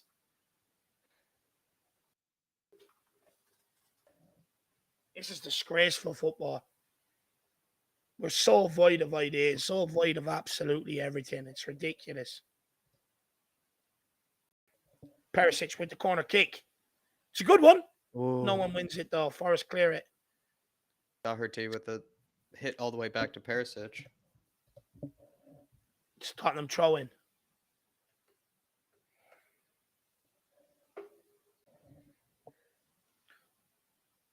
Perisic leaves it. Who's taking it? Session, which means it will not be a long one. Into Basuma. He just goes away from Session. Right idea. Lenglet. There's no point, Jack. Into Davies. Or into Dyer. Sanchez. Sanchez. He just looks lost. Oh my God. He doesn't even know Oh where my he is. lord, that was just sad. Thinks he's at SeaWorld on a Sunday with the family. It's ridiculous. Nice, Basuma. Sir, give him a yellow. How many more times How is he allowed to let just this do game that? How slide? is he allowed to just do? How is he just allowed to just drag him down? Like, it's not even defending. It's so bad. And Dyer. especially the one on Kane earlier. They just didn't even give anything for it. Jesus. Ball into Langley. That's Nice how you ball. cross a ball. That's how you cross a Way ball. back close to Doherty. Doesn't read the bounce. Of course he doesn't. He wouldn't even read a fucking novel. Basuma. Nice. Ugh, Into Sanchez, who cannot get it under control. Of course he Get can't. there, Why would he? Basuma. Why would he? Lovely, son. He's everywhere well done, today. He's Basuma. everywhere today, Basuma. Oh, Sanchez, just stay out the way. Just get back. Just move. Just please. He's just so useless. He hurts me.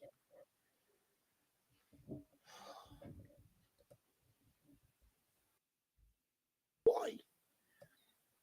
Jack, what did I do in the past life to have Sanchez bestowed upon me? So goddamn awful. He makes me pull faces on them. He's supposed to make me pull.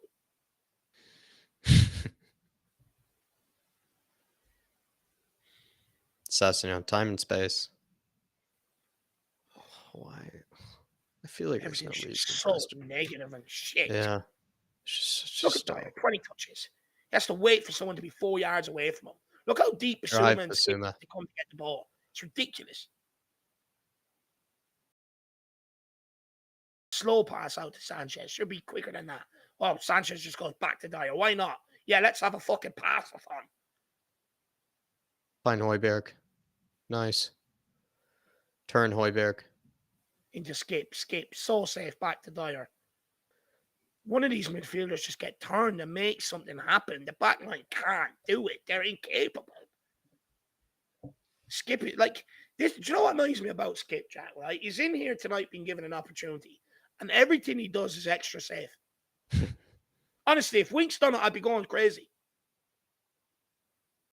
You know, risk, enjoy playing, enjoy having the football. We don't enjoy it. We're so nervous. We don't want it. Just get space. I think we need to go to a 3-4-3. Some freshness. I think we need to go to a 3-4-3. I think we need to take also Skip or Højbjerg off. Maybe take Skip off. Basuma's been the best of the midfield today. Yeah. Just think we need something more going forward, to be honest. I'd take Skip off. At least Højbjerg, although may not be coming off. I think we're on the ball, actually. We're getting enough of the ball at times. Just got nothing going. Midfielder making zero happen. The back line are taking 20 hours on the football to progress it.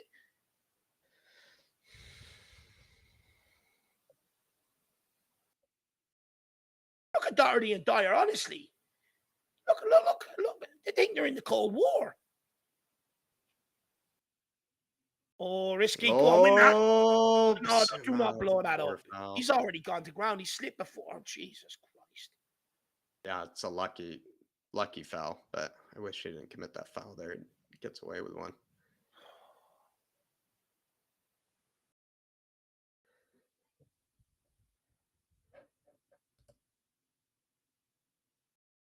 Now they're playing themselves into trouble. Where's the press?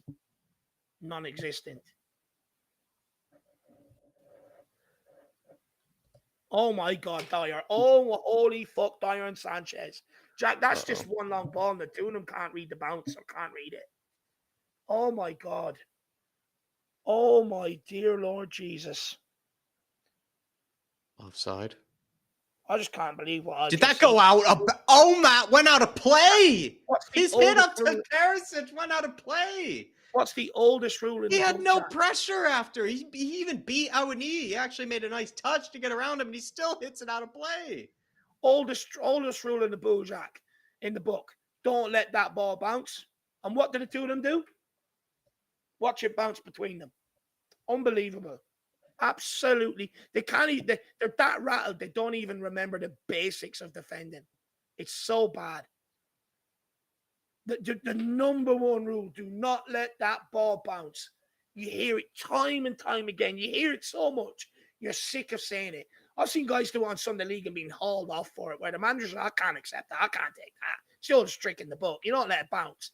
These guys are rolling out here as professionals. Basuma, sir! Oh my lord! No way, Dave, he was just dragging Basuma back. It's a joke. It's an absolute joke. How is that a foul on Basuma?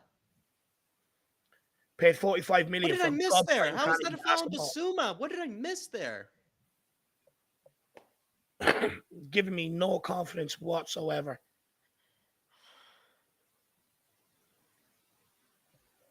I want to see changes at halftime. This isn't acceptable. This is one of the worst first halves I've seen. The fact that you've got to constantly roll out 8 or 9 players constantly to get any sort of football or any sort of result is an absolute fucking disgrace.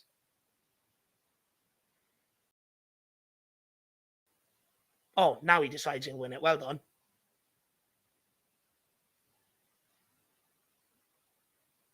Why can't we pass like that? Why can't we do that? Salzburg into Basuma. Oh, well done, Basuma. Nice. One step Find him, over. Skip. Find Salzburg. Nice. Come on, Salzburg. Lovely. He needs runners. He needs runners. You can tell he has none. Jeez. Fucking hell, that was a hard watch. That was one of the most boring first halves we've seen this season, I think, everybody. And genuinely, that is saying a lot. That's what I would argue. I think that is saying a lot. But Dave, we're going to bring in Nick here, I think, shortly, see what he has to say. Hopefully, maybe Sean, he can join us at halftime. But, I mean, right now, before they get in here, I must be honest, that is maybe one of the contenders for the worst first halves we've seen this season from Tottenham. I think genuinely not maybe as poor defensively, like probably Forest have been given opportunities just again by like poor defending, but not nearly as bad. It's just been just dismal. Just everybody on the ball has just been shocking. I feel like I actually don't even think Basuma, maybe some other players might include as well, but not too many have not been that poor, but it's just center backs continually poor on the ball. Wing backs have pretty much just offered less than nothing. I think Doherty and Sessegnon, that's pretty much the same there. But I don't know, Dave. I mean, where do you stand on things? And we're going to bring in Sean in here as well. I mean, what's the big problem right now? Same shit, different season, Jack. Roll out some of these guys in cup games. We know what fucking happens. That's why we've got to constantly play our strongest players possible every single time. That's why they get injured. It's just a knock-on effect. I mean, you pick that team there. You've got internationals there. You've got players going to the World Cup. Forrest made 9 changes from the weekend. You're telling me like Doherty should be chomping at the biscuit to get on that ball, get down the right-hand side, make something happen. It's been crap. Sessegnon, crap the other side. As soon as he gets in the final third, he's so wobbly, shaky. He doesn't know what to do. 20 things going through his mind. Take him off. I'm sick of him. Absolutely sick of him. The only bright thing about him is this fucking light bulb haircut on top of his head. I'm fed up with him. Sanchez, Dyer, they're prime example last couple of minutes. Oldest rule in the book by any coach. Don't let that ball bounce. And the two of them let it drop and bounce between them. Sanchez, beats his man and then puts it out of play. How are we supposed to play football with this constant crap? Cup games. And this is what I wanted to see Spence today. This is what I wanted to see Gill. Just have a bit of enthusiasm, something different. I knew what I was going to see from these guys. I knew it. I'm sick of it. I'm fed up with it. It's the same old shit. Different fucking day. I've had enough, man. These guys are not good enough to be here. It's clear to see. I want them out in no more chances with them. I'm going to have to email Conte and say, look, stop with this. Stop. It's hurting me. I can't take it. Yeah. We paid 45 million for Sanchez. Doherty, we paid 15 million for. Sessegnon, 20 million. Can't even string passes between them. Skip has been way too safe in midfield. Højbjerg, way off it. But Højbjerg and Kane shouldn't be playing games like this. This is where they should be getting their rest. It's from 1 to 11, it's just shambolic, man. It hurts. Fed up with it now. I'm just bored. I'm bored, man. Sean, what's the problem for you right now? I don't know how much of the game you've been able to catch here, but what's the problem for you? Like, what have you been? What's the thing that's ringing out to you that needs to be fixed right away, or like what's causing us problems right now for Spurs? Because I'll be honest, one of the most boring first halves we've had going forward, and that's saying a lot. Like there are some contentious ones for sure that we could compare with, but for me at least, Sean, one of the most boring ones, and Yeah, the previous biggest problem for me is my Wi-Fi. I couldn't hear it, couldn't see anything. I watched. It's so bad for you, man. Yeah, it's a disaster, mate. I've had people around the last 2 days trying to fix it. They said they fixed it. It looked like it was fixed, and then as soon as I need it, the second I need it, it disappears. Of course, the moment you need it. Well, right. I was listening to you guys. I had a different version that was also stuttering. From what I could see, it just looked like a nothing game. It looked like everybody had one eye. It was almost like a end of season, no pointer, a team between a game between two teams that are playing in the penultimate game of the Premier League season. One of them is 14th but safe, and the other one is. Oh. I was going to ask Shawnee a question there. That's disappointing. But Jack, I take Sean's point, right? I do take Sean's point. And for me, when I get where he's going with this, and it does seem like that it's a kind of end of season game with nothing on the line, just see it out and go on your holidays. But I asked you, Jack, should it be like that? You've got Sanchez, who supposedly is hungry for minutes at this football club. You've got Doherty, who supposedly is hungry for minutes. Skip in there. Should be wanting his minutes. Session has pressure on him with Doji, Perisic. You know what I mean? These players should be taking these minutes. No, or am I seeing this wrong, Jack? Am I seeing this completely wrong? I think players like Sessignon and guys like that, like they've had these opportunities. They've had multiple opportunities, Dave. Yeah. They've had multiple opportunities. Like, let's be honest. They've had every opportunity in the books here. Sean, we're going to try to bring you back in here, see if you're looking good there. I feel like for me, Dave, I've given up on Sessignon. Really, I'm starting to at least, because it has feel like the last game was probably one of his worst games I'd seen him going forward. This one is, I think, just as poor. He just doesn't really know how to get rid of it quickly. Doesn't know how to really play any sort of one-touch type play. He's just really just slow, like on the ball. If anything, actually, he's probably just as slow as Emerson actually is really on the ball when it comes to just sort of kind of linking up and everything. We just really have no sort of dynamism down the wings, and it really does come through the wing backs in the 3-5-2. Let's be honest, I think Skip hasn't really done much going forward, or really isn't involved much in the game, really. Basuma has looked like the best. Højbjerg could certainly step up a bit more, but like you said before, is Højbjerg really supposed to be playing in this game? I'm not sure. Same thing should really be said about Kane, but at least in Kane's case is that, Richarlison has been hurt and is coming back from injury, so Kane is sort of kind of forced to play. But with maybe someone like a Højbjerg, you're just sort of feeling bad for him that he has to play. Dave, I don't know. I'm starting to give up on a lot of these players, at least when it comes to sort of their future, let's say, in this Antonio Conte system. Just their future, I don't have a lot of faith in. But Shane O'Neill here is saying, right, lads, top 3 chocolate bars, go. It's been that shocking of a first half that really I'd rather talk about chocolate bars, Shane, but I'll just go Kit Kat for me. I'm not even getting into is nice, but I don't know.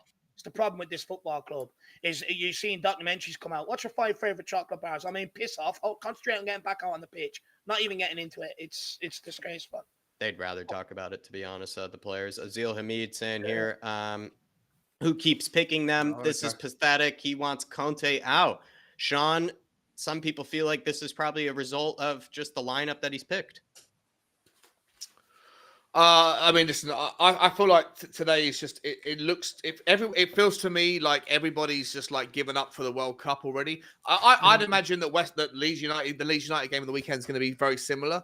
I think it reminds me of 2 teams that are like 12th and 13th in the Premier League in the penultimate game of the season that have nothing to play for. They're not going to go down, and they ain't going to qualify for Europe, and they're just kicking the ball around, and it's a load of nonsense from what I saw. But I haven't seen anything in any kind of level. I heard what you said about Sessignon. From what I could capture, I think he looks. I saw him make a load of mistakes. I just think you have to. Like, if Tottenham want to win this game, which we do, we don't want to take it to penalties or any of that kind of risky stuff. Like, they're there for the taking, but also we're there for the taking. For me, as stupid as this, unnecessary as this sounds, it's so can I swear, fucking frustrating. I think we need to bring on Kulusevski immediately. We need to get a goal. Like, the second that he comes on, everything changes for us. Everything, the confidence goes up. Everyone's looking for him. You bring on Doherty. Is Doherty? I'm not even sure if Doherty's playing. He is playing, isn't he? Yeah. So Yeah. as soon as he comes on, Says everything about him. Says everything about his performance, Sean. yeah. Like well, I mean, I'm saying because I haven't seen much of the football, but for me, Okay. you bring on Kulusevski, and then like the pair of them interact better. They always do. Like, you know, I saw Kulusevski make those comments in the week, and I've always said it that Doherty and Kulusevski have the chemistry. Both of them are better players when the other person's there. And for me, you bring him on, we go and get this game wrapped up in the first 15 minutes. It should have happened in the first half without the need to bring on Kulusevski, but we can't go out of this competition. I don't want to see us go to penalties. Brentford and Gillingham last night went to penalties, and Gillingham fucking won, right? So, and look, Nottingham Forest, well, they might have made a lot of changes, but they're still, as I said before the game starts, they've got 25 players and they're all kind of about the same. And so the players that are playing are really no better or no worse than the other players that could be playing for Nottingham Forest. And they're playing well. They've probably got the better, from what, I'm not sure if I'm right in saying this, but it feels to me like they've had the better chances. And for me, you bring on Kulusevski as soon as possible and get the job done. We go 1-2 We'll up. probably And look then like an entirely different team with Kulusevski, course like we you do. said. And also, I was sort of kind of asking for the 3-4-3. I think, you know, in the second half too, Sean, I was just getting tired. I'm getting tired of the 3-5-2 really in general. I just haven't really, I think part of the really boring, dismal displays have just been from just the lack of inventiveness in this sort of 3-5-2 that Conte seems to be kind of forced to play with maybe his options. But he's going to have to, I think, switch to the 3-4-3, whether he likes it or not, bring on a Hill or bring on a Kulusevski. I think he actually probably has to bring on one or the other sort of right away. Probably because Perisic he could maybe keep on. Maybe Perisic he moves to left wing and then brings on a Kulusevski. That would make the most sense. But I don't know. I think he's just going to have to bring on somebody and move to a 3-4-3 because what we're really lacking is just any sort of service into Kane and Perisic. They're not really getting any whatsoever. Just lacking any sort of inventiveness from any players. We're just crying out for Kulusevski, and we saw what he was able to do against Liverpool. When we actually, to be fair, we're playing probably a lot better in the 3-5-2, I think, against the likes of Liverpool. But Forest have made us look pretty boring and have made us look pretty non-existent in this. So I think we need to switch things up here. Jerome saying with the super chat, second half FC again. Just tired of this. Believe me, I think most of us are tired of going into the second half, hoping that we can turn things around. But at least we're not a goal down. That I don't know. It's tough, Jerome. You could say, though, maybe do we deserve to be a goal down? I'm not sure. I think they got good chances, Nottingham Forest, but it's just, again, we were easily, though, the worst team, I think, between the two sides in the first half. So they should probably look at themselves as being the better one, but at least we're not a goal down like we have been in other games. But Dark Sun G here saying we should try to get Ayer, Tillman, Konsa, Anderson in for January for Dyer and Sanchez spot while getting DeVry, Bastoni, type class players to help Cudi Romero go for a Zaha type 2. Dave, more evidence for people to be done with Dyer and Sanchez. I probably think Sanchez has, again, shown his sort of true nature. He's just been one of the clumsiest footballers on the ball. Dyer, I don't know. He's really resorting what back he's to done Jack. well. I don't know if he's been nearly as awkward looking as Sanchez or nearly as clumsy looking as Sanchez, but it's not like Dyer's been doing a whole lot right either. Further evidence for fans to maybe just give up on these guys? No, look, Dyer has been clumsy. I think he's been just as bad as Sanchez, if I'm being brutally honest, Jack. The fact that Højbjerg had to stand there about, 15, 20 minutes in, because Dyer's given out to people for not coming right towards him to take the ball off him. And Højbjerg then after, once he played a suicide ball to Højbjerg played it back to me, played it into Langley, and Forrest then to turn over the ball. As soon as that ball went out, Højbjerg went straight over to Dyer, and he's pointing. He's like, look at all the room you've got around you. Move. Dyer is reverting to type. He's standing there. He's taking 8-9 touches on the ball. We've seen Langley in there in recent games. It's been one touch, boom, one touch, boom, one touch, boom. Get the attacks going quicker. Dyer's taking 8-9 touches and allowing everybody to be able to get behind the ball. Him, Sanchez, Doherty's been shit. I don't know how many times I have to keep watching Session look like a flapping bird in the final third. He hasn't a clue. It's evidence. Get them all gone. We keep seeing the same shit when these guys are wearing a Tottenham jersey, when they're touching the football. They've all got to go. The replacements have to come in. You've got to make strides in January, and you've got to complete it in the summer. We cannot afford to go into next season still relying on some of these guys to be back up or still having them here, because it's only going to keep producing this same sort of pain. You know, and today answers a question to me, Jack. A massive question. I said to you before the game, it'll tell us whether starting slow is a tactic on purpose or whether it's an individual problem. And it's an individual problem. Yeah. We can't keep the ball. You've Sanchez putting the balls into stands. Dyer taking 10 touches and slowing the game right down, allowing everyone to get behind the ball. It's clear as day it's an individual problem. And anyone that's sitting there going, this is Conte, have you not seen this against Zagreb? Have you not seen this against teams Europa Conference League under Nuno? Yes, we have. Dark Sunji's right. Look, go and get a Bastoni. Not playing at Inter. Get him in. If you could get a Joaquin Anderson, he's better than Dyer, better in the air and better on the ball. There's options out there. Stop giving me and serve me up this same shit. And people are going to say, oh, Dave, it's Conte's fault for playing him. I mean, what do you want the guy to do? You have to rest players. He can't play the whole 20-on-23 squad. I'm at the point, I'd nearly say it, but you can't do that and expect us to get a result. So he's got to try and play these guys into form, but they're never going to find it, absolutely ever. I'm fed up. I had enough of it all, man. I'm done with it. I'm sick of them. It's that bad. We now have to bring Bentancur off the bench. Bentancur's coming on by the looks of it. Yeah, Dave. Everybody, really appreciate it, Dark Sun G. And this is so sad that I'm just honestly probably nowhere near as stressed as I've been there before, where normally we find ourselves 2-0 down and 0 down at this stage. But at least we know it's still anybody's game. But I don't know. Forest were by far the better team in that first half.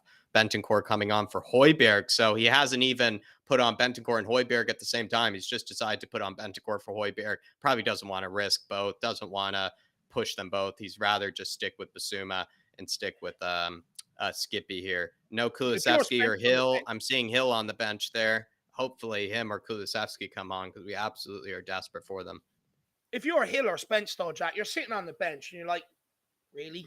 I can't do better than that. I think you probably want to come on for Sassuolo if I were them. Oh, Jack, you want to go and grab a beer or anything like that? Because I want to. Yeah, well, in just a sec. I just got to get the kickoff going. Yeah, it's off there. So Dyer out to Langley. Langley with everybody smash that like button if you have enjoyed it so far. Sorry for the stream dipping. Hasn't happened before, but it seems like we're going strong since then. Over 400 in the house, over 400. So please smash that like button, everybody, if you have been enjoying at least the watch along so far. But big turnaround needed this half, everybody. Huge turnaround needed. Appreciate all the support as well, Dark Sun G. Appreciate your support, my man. Yeah, big up, everybody. Really appreciate the support over halftime. Looks like Dyer got a bollock, and Jack, guess what? He's moving things with one touch now. Fucking hell, where was that in the last 45 minutes? Harry Kane pressing the Hennessy, making him go along. Get up, win that. No, of course, Sasson lets it go over his head. Langley picks it up. It's gone out for a throw and picks it up. It's gone into Dyer. He's keeping it moving. Clear, they've been told to keep the ball moving and start moving quickly. Dyer taking 8 touches again. Nearly gives a hospital ball to Sanchez. And Sanchez panics and balloons it into the Nottingham Forest half for a throw in near the corner flag. Oh my God. God, what have I done in the previous life? Like, it's just so shambolic. It's one idiot to another. It's just dumb and dumber. Oh my God. So awful. It's like paying to go to a show and promise you're going to. It's like paying to go to Disneyland and you end up at a local carnival. It's ridiculous. Honestly, I can't explain how bad that just was from Dyer and Sanchez. It was absolutely shocking. Dyer under no pressure leaves the pass short for Sanchez. Sanchez, no composure to think, oh, I'll go back to Fraser. Just balloons it long. Tala Ahmed, member for 8 months. Big up, Tala. I hope you're keeping well, my man. He says, at least we didn't concede first half. Am I right? Yeah, do you know what? Sadly, actually, that's the only positive we can take, my man.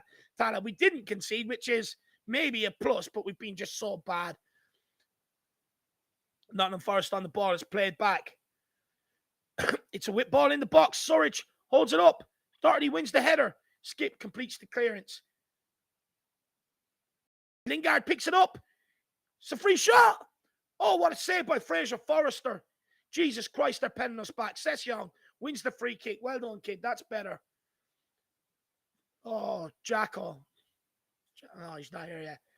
Oh, Jacko left at the right time. His eyes didn't have to be hurt with what we just seen there a second ago. Absolutely shambolic. Ribsy says, nice work, big man. Yeah, good save by Fraser Forrester. Gets a strong palm to it. How's Lingard left so free to have a shot there, though? Like what? Doherty running forward. Can he cut inside? He wins a corner kick. That'll do. That's better. It's all we've had this game is corner kick, corner kick, corner kick. Why can't anyone just get something in the box?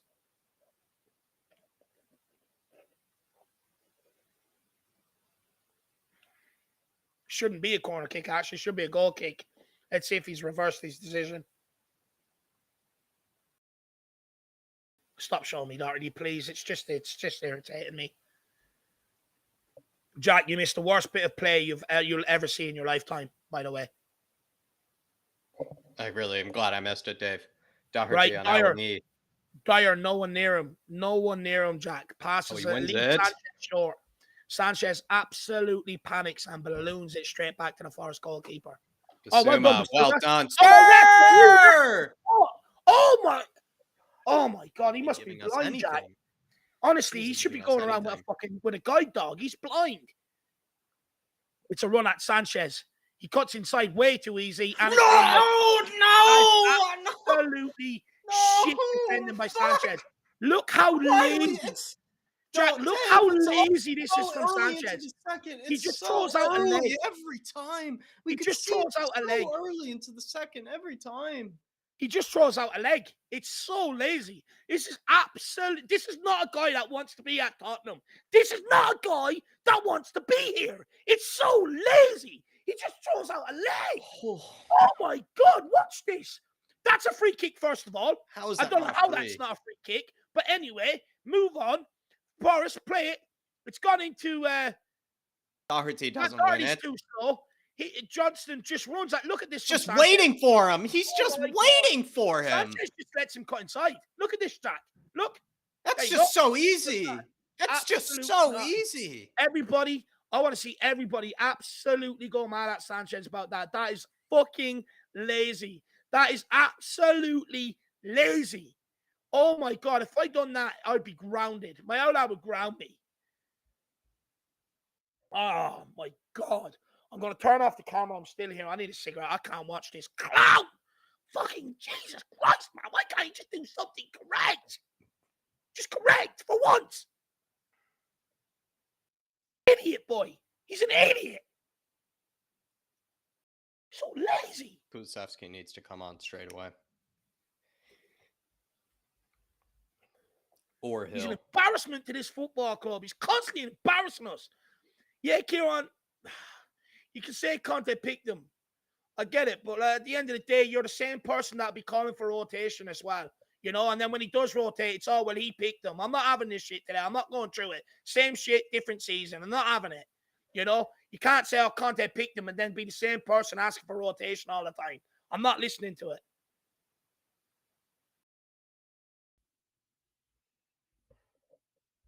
Blame Conte. No, just no responsibility to Sanchez whatsoever. Just throws out. Actually, doesn't even throw out a lazy leg. Just cuts him inside. And we're not going to blame Sanchez for that. We're going to say, no, that's Conte's fault. Well, I tell you now, if Conte was on the pitch, he would have two-footed the fucker. He wouldn't have got a shot off.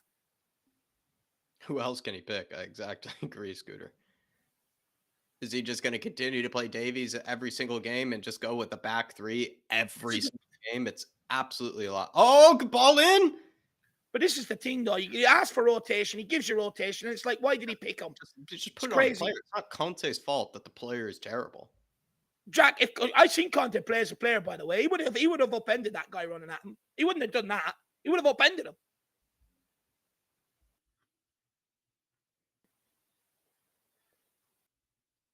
Oh my God. Oh my God. Oh my God. No. Oh no. I'm sorry. He deserves it, Moon Boots. That's absolutely shocking. And now he's looking around blaming everyone else. This is a calamity, Jack. This is a disaster. We're an absolute mess.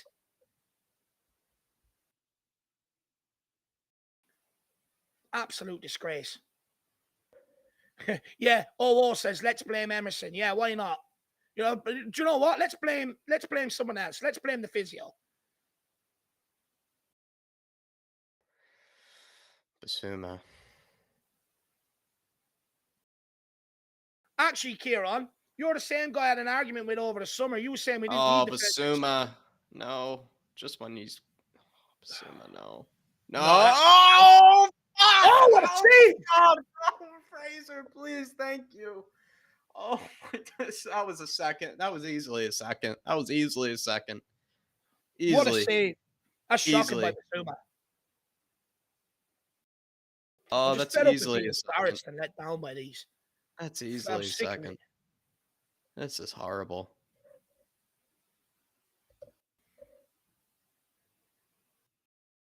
It is as bad as it sounds, Dermot. I'm sorry, brother. It is as bad as it sounds. It's worse even. Nearly should be 2-0 actually, Dermot. Easily should be 2-0. This is disgraceful.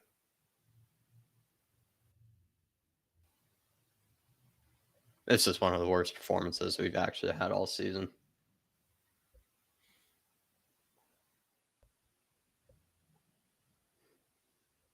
This might be actually, I'm feeling this is worse just because we haven't just done anything. We're just defending shit. We're playing, we can't even string any sort of passes together. Oh, Lord. Oh, my Lord. This is getting worse, Jack. It's actually getting worse. I didn't think it could get worse in the first half. It's actually got worse. It's got 5 times worse. Bentancur holds it up. Skip. Now progress it. Keep moving with it, kid. Into Kane. Out to Doherty. Oh, fucking he has Kane. Kane is screaming for it in front of you, dude. Basuma. Out wide to Langley. Notice he doesn't want to give the ball to Paris or to Session at all. It's a good ball in by Langley. No one there. Basuma picks it back up out to Bentancur. Back to Basuma. Out to Langley. They're just refusing to give the ball to Session. Now he's on it. Please give it back. Oh my God. It's another shocking suicide hospital pass. If he's holding up the guy like that, it's got to be in front of him, not beside him. It's absolutely clownness at its best. It's the simple basics, honestly. Oh my God. Did you just see that from Session? The guy can't even pass the ball 5 yards and he's trying to flick it about. Like, don't flick. Oh my God, Dyer. Oh my God. Oh my God. This Dyer. Oh. They can't do anything. Oh, we literally can't do a thing, Jack. Like, I just can't believe Session went for a flick there and he can't even pass it 5 yards. Dyer goes to pass it and he just gives it straight to a Forest player. It's just so bad. Assad saying, still Conte in, lads. Assad, if you think any player could do well with this, with Sessegnon, Sanchez, Dyer, etc. at the back, and I don't even care if he put in Tanganga. Tanganga has made equally similar mistakes for us last season. I think people are, let me ask easy to forget that. If we really think that these players, Dyer, Sanchez, Sessegnon, Doherty, the list goes on. For me, Assad, if you think that Conte and other managers should be winning more and be winning things with those sort of players at their disposal, these guys who can't even complete 3-yard passes to each other, guys who can't even keep possession in a simple game like this, then be my guest. But I just don't think these guys are good enough to win us anything. So I'm not going to put any sort of pressure on Conte. Let me ask Assad this. What do you blame Conte for? For Session? For Sanchez? What is it Conte should be doing once these guys go above the white line? Because I think what you will find is, wait till this 2-0. Oh, no, 2-0. no. Who's marking Jesse Lingard? Who's marking Jesse? I'm not even surprised. That's awful. Who's marking him? Who's marking? He's just standing there free. I'm not even surprised. I'm just not surprised. It's 2-0 out of the Forest. I can't believe what I'm seeing. I really can't believe it. It's actually just shambolic. Like, they've changed 9 players I can't see these players anymore, Dave. I need the World Cup. I can't see these players anymore. After this watch-along, I'm ending it. I'm not sitting here doing fan show and shit tonight. I'm not sitting here doing it with talking about these guys any longer. I just can't. It's the same shit I seen happen against Colchester on the pitch. Same thing I seen happen when we get Forest knocked out as well. They've been one of the worst teams in the Premier League this season as well. Look where Session is. He's caught out of position. It's a ball floated to the back post. Sanchez nowhere near him. Dyer and, or who was that? Basuma and Skip, actually. Where's Eric Dyer, first of all? He's supposed to be in the middle. Where is he? Where's Dyer? Honestly, like, we haven't been able to progress the ball out the back because they've been so bad on the ball. And then they can't defend because they're under so much pressure. But they could alleviate the pressure if they were just better on the ball.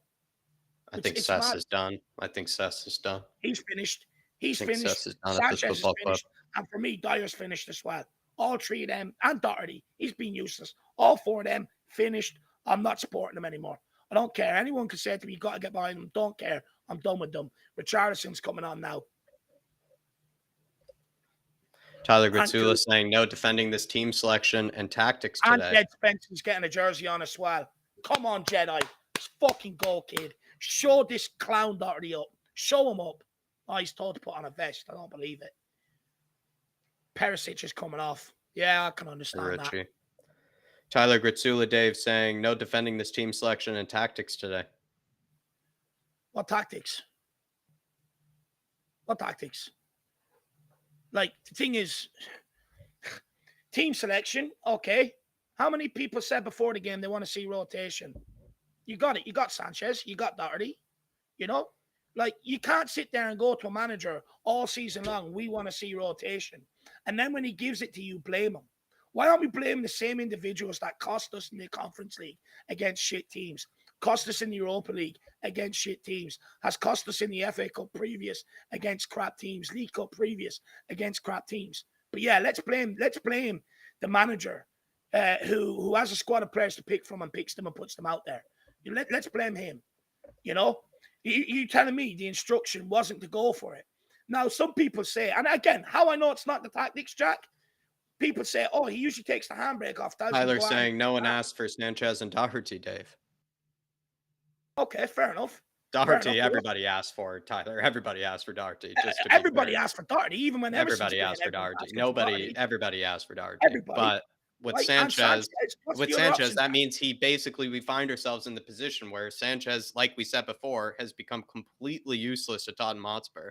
But instead of maybe blaming Conte, I feel like personally, Tyler, for me, we have to realize the severity of what that means. Like, we are paying a guy, our most expensive ever center back before Romero, the most expensive ever center back we've ever brought to the club before Romero, has become so useless that we basically are just going to let him just ride it out until he's sold, almost Harry Winks kind of style. That says so much about Sanchez to me, and that says so much about the pit or the real difficult decisions that Conte finds himself with. Is he just going to basically say, listen, lads, we're basically playing with one less center back for the rest of the season? If he decides to make that call, I mean, we probably would support it, but that really says a lot about the rest of the team. And it doesn't say a lot about Conte, because that just then means he has one less center back for the rest of the season that he just refuses to use. And he's just tried to give him the opportunities that he can. And Sanchez, let's just be honest, has failed him and never shown up for him. And I just think that says more about Sanchez than it does about Doherty. And also these players having an absolute howler for me. Don't think that says a lot about Conte or the tactics. I think that says a lot about the quality of these players, simply as, because they are the ones that are not completing 3-yard passes. They're the ones who are giving it giving it away right in front of our eyes. What I will say, Jack, is half these people, when I tried to speak about and highlight this backline, most of the people told me they're good enough. So don't all of a sudden now turn around and say Conte is the problem when you thought these guys were good enough.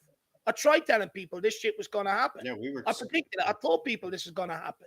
Like, the thing is, like, are we not bored of just constantly blaming the manager? Like, we sit here, people moan about the transfer window, they moan about the quality of the squad, moan about the owners, but then they're going to pin everything on the manager. How does that make sense?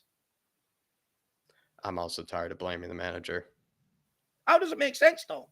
You blame the quality of the squad. You have a moan at the transfer windows. You have a moan at the owners, and then you're going to blame everything on Conte. It just doesn't add up.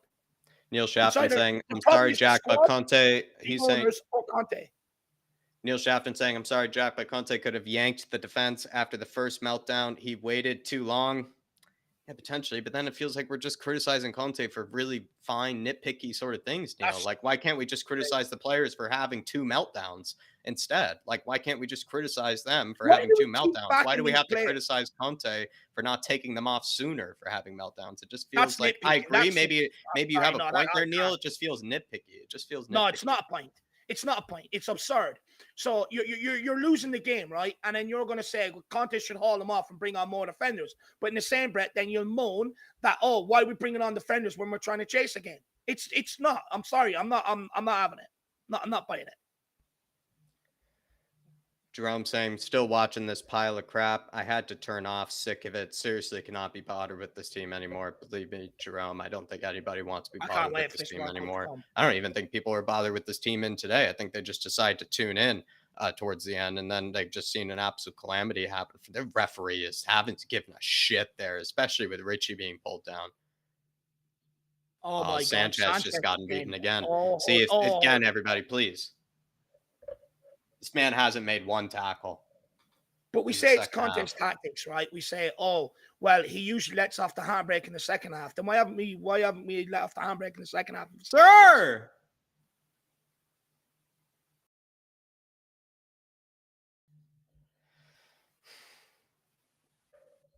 Pretty sure everybody's given up on this team now, Jerome. I'm fed up of it. I'm absolutely fed up with the embarrassment, the hurt. I'm fed up. Jed Spencer's coming on now. It's also 63 minutes too. Like, how much sooner could Conte have done it? Like, could he really expect the second goal to come in that quickly straight afterwards? Like, it's still the 63rd minute, and now Spence is being brought on. This is probably the time that Spence was going to be brought on anyway. Like, this is what's crazy, Dave, is we don't even realize how quickly we concede these goals. Like, how does Conte even expect this? Like, how does Conte even expect that they would concede that quickly, especially after being given a break? They have time to collect themselves. And again, another game where we found ourselves 0-0, anyone's game at halftime. 0-0, anyone's game at halftime, and Spurs find themselves 2-0 down within 15 minutes. Session couldn't even control the ball there. I've seen Basuma just pluck that out of the air all game long. I've seen Bentancur do it, and Session can't do it.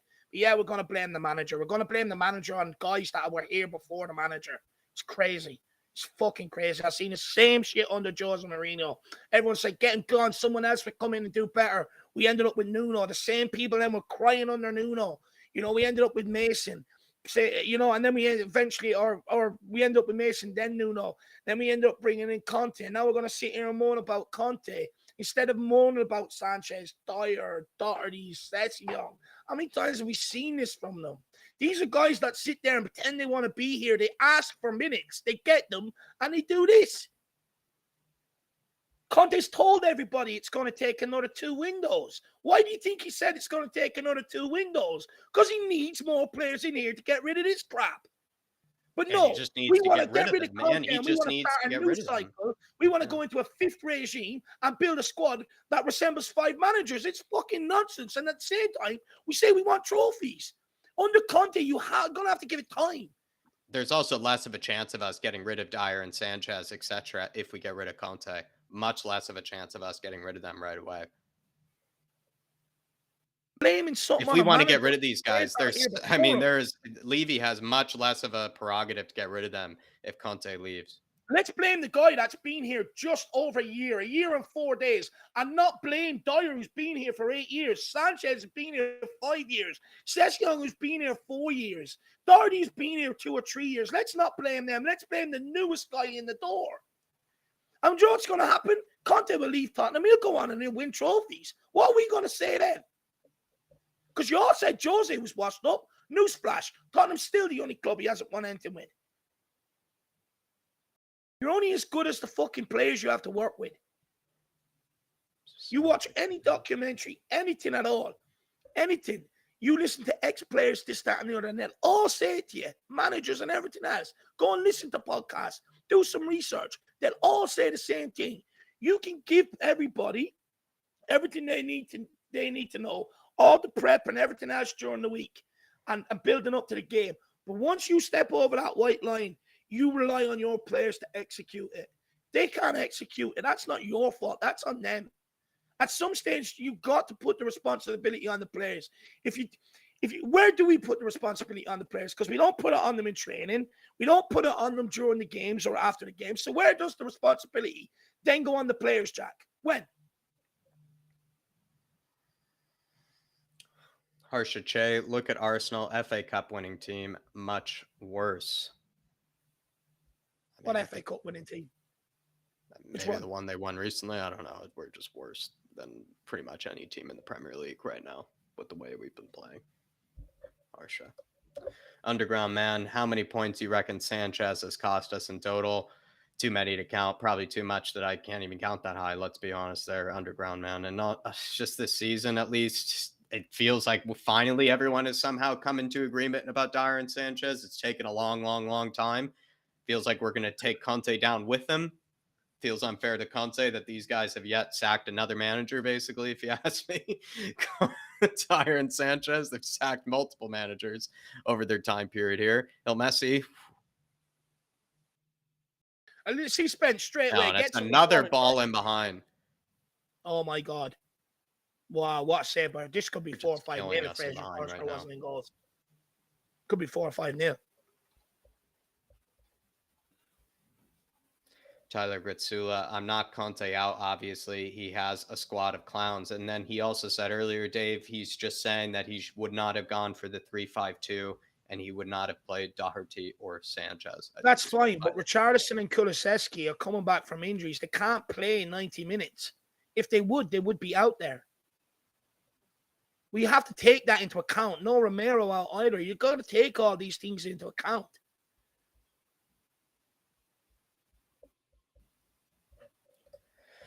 Dara saying, seriously, one of the best defensive managers in the world, and Spurs fans say, sack him. Wake up. Shit talk. One of the stupidest things I've ever heard. We are lucky to have him. One of the best defensive managers in the world, and yet we are conceding goals regularly. Either it's him somehow losing his skills as... No, Dave, listen here. It's either him. It's two ways. It's either him somehow... forgetting how to set up a good team defensively. Somehow Conte, who's made a living off of good, solid defensive teams, has apparently, when he showed up at Tottenham Hotspur, forgot how to do that or has lost that skill, or it's the players.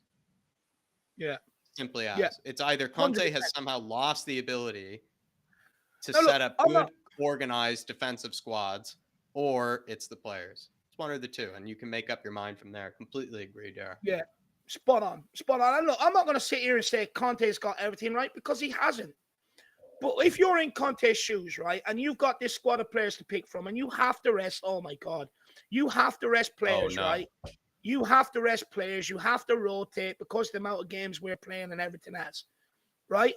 Of course, there's going to be mistakes made when you don't know what player to put out there because you don't know what they're going to produce. It's like trying to pick the lottery numbers. You can't. We can't even clear a ball. We can't even clear it. Dyer can't even clear it. Can't even clear it. He's spoon boots. He's spoon boots, and he can't even clear it. Oh, what is that? Who's he playing to? Nobody. You run all that space for absolutely nothing. This is such a hard watch, Jack. We could be 4 or 5 now. This is an actual capitulation. This is a real bad capitulation before our eyes. We just suck. I agree, Loki. It's no more excuses. It just suck. These players just are done. This is their sort of, what do you call it, Dave? Like, this is their testimony, really. Yeah. Yeah. Like, this is their testimonial, if anything. A lot of these players, this is their final hurrah. This is absolutely should be over and done with. For multiple players. These are the same guys.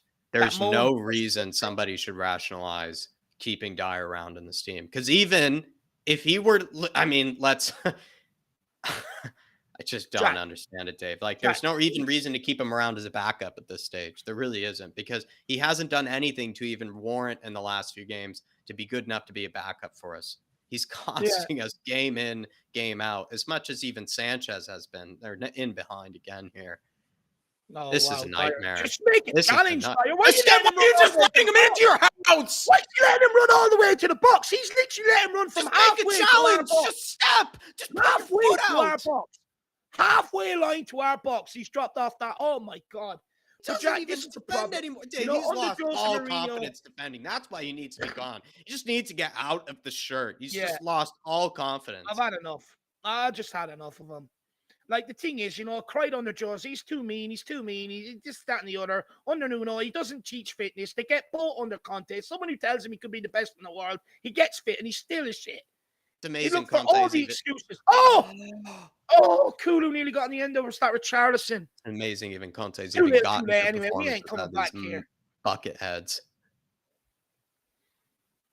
Oh, I'm fed up. I'm just fed up with it. It's such. I'm amazed he's even gotten good performances out of these bucket heads. Like, it's the same thing we've seen under Jose. They perform up until October or that. Look like things are rosy. Then they don't like when the pressure's on them. And then they cry more and bitch and cry and fucking everything else. I've had enough of the weak back line. And this is what this is on tonight, by the way, the back line. It's all on it. And like I said last week, you can't keep expecting us to go score 2-3 goals. Sometimes you have to hold out in nervy moments and let Sage off the line. Referees, of course, he's given a foul. Very quick to help in there. Thank you, referee. Very quick. Jesus, absolutely. I'm done. I'm done with this shit, man. Referee continues to be the 12th man. I accused him of down and twos against. I don't even know how there could have been a Spurs foul there. How could there even been a Spurs foul there?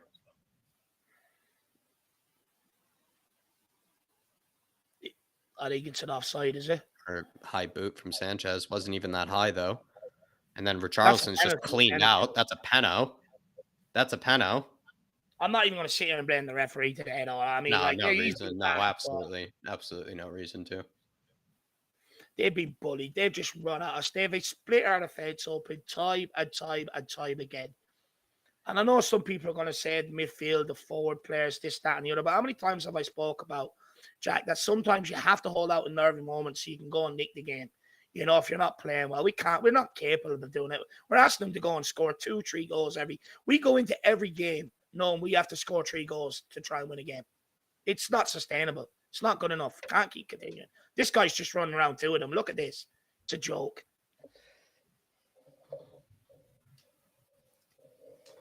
That's it, Keel. Fucking getting stuck in. Bentancur. Richarlison. Well, yes, go Rich. Red. That's from behind. That's a yellow card. Yellow. That's a yellow. Is he going to give it? Red. Yeah, that's a red. He had a yellow earlier. Doesn't matter. It's too little, too late, man. It is too late. Way too late. Too little, too late. The damage is already done. And we go to penalties if we even get 2 goals here. Dermo says it's time for fans to wake up. It's been the same players, not the manager. Sanchez, Davies, Doherty, Dyer. Do you know, I'm not even going to mention Davies today. He wasn't even a part of it. Dyer, Cessi Young, 41 years following Spurs. I am done. I feel for Conte. This is a new law.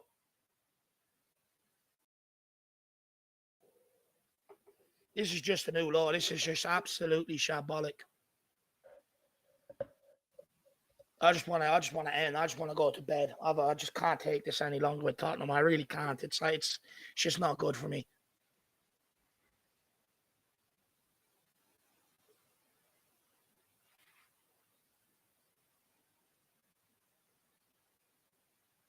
Just the worst. Like, there's so much bad, you don't even know where to begin to talk about it, Jack. I actually think this takes the cake for the worst performance all season. Yeah, it does. By far, it takes it. Probably the worst performance I've seen in quite some time. Impressive. Honestly impressive to these boys that they somehow could top some of the other shocking performances. I mean, some of these guys there, you should actually look at their CV of the managers they've got sacked, by the way. You know, some of the guys, just look at the CV on some of them, the managers they got rid of. It's ridiculous.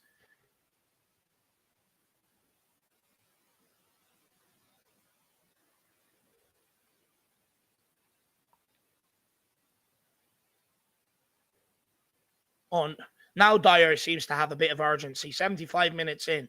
Fucking hell. He's going to pass it backwards to Sanchez. Give it to Jed. Give it to Jed. Fucking hell, he has to wait 10 minutes to do it. Kulu's moving about like a rag horse in there to try and receive the ball. He won't give it to him. He can't. Nice, Richarlison. Red. Have a hit. Oh, too eager. Good try, Ball though, kick. Rich. Good try.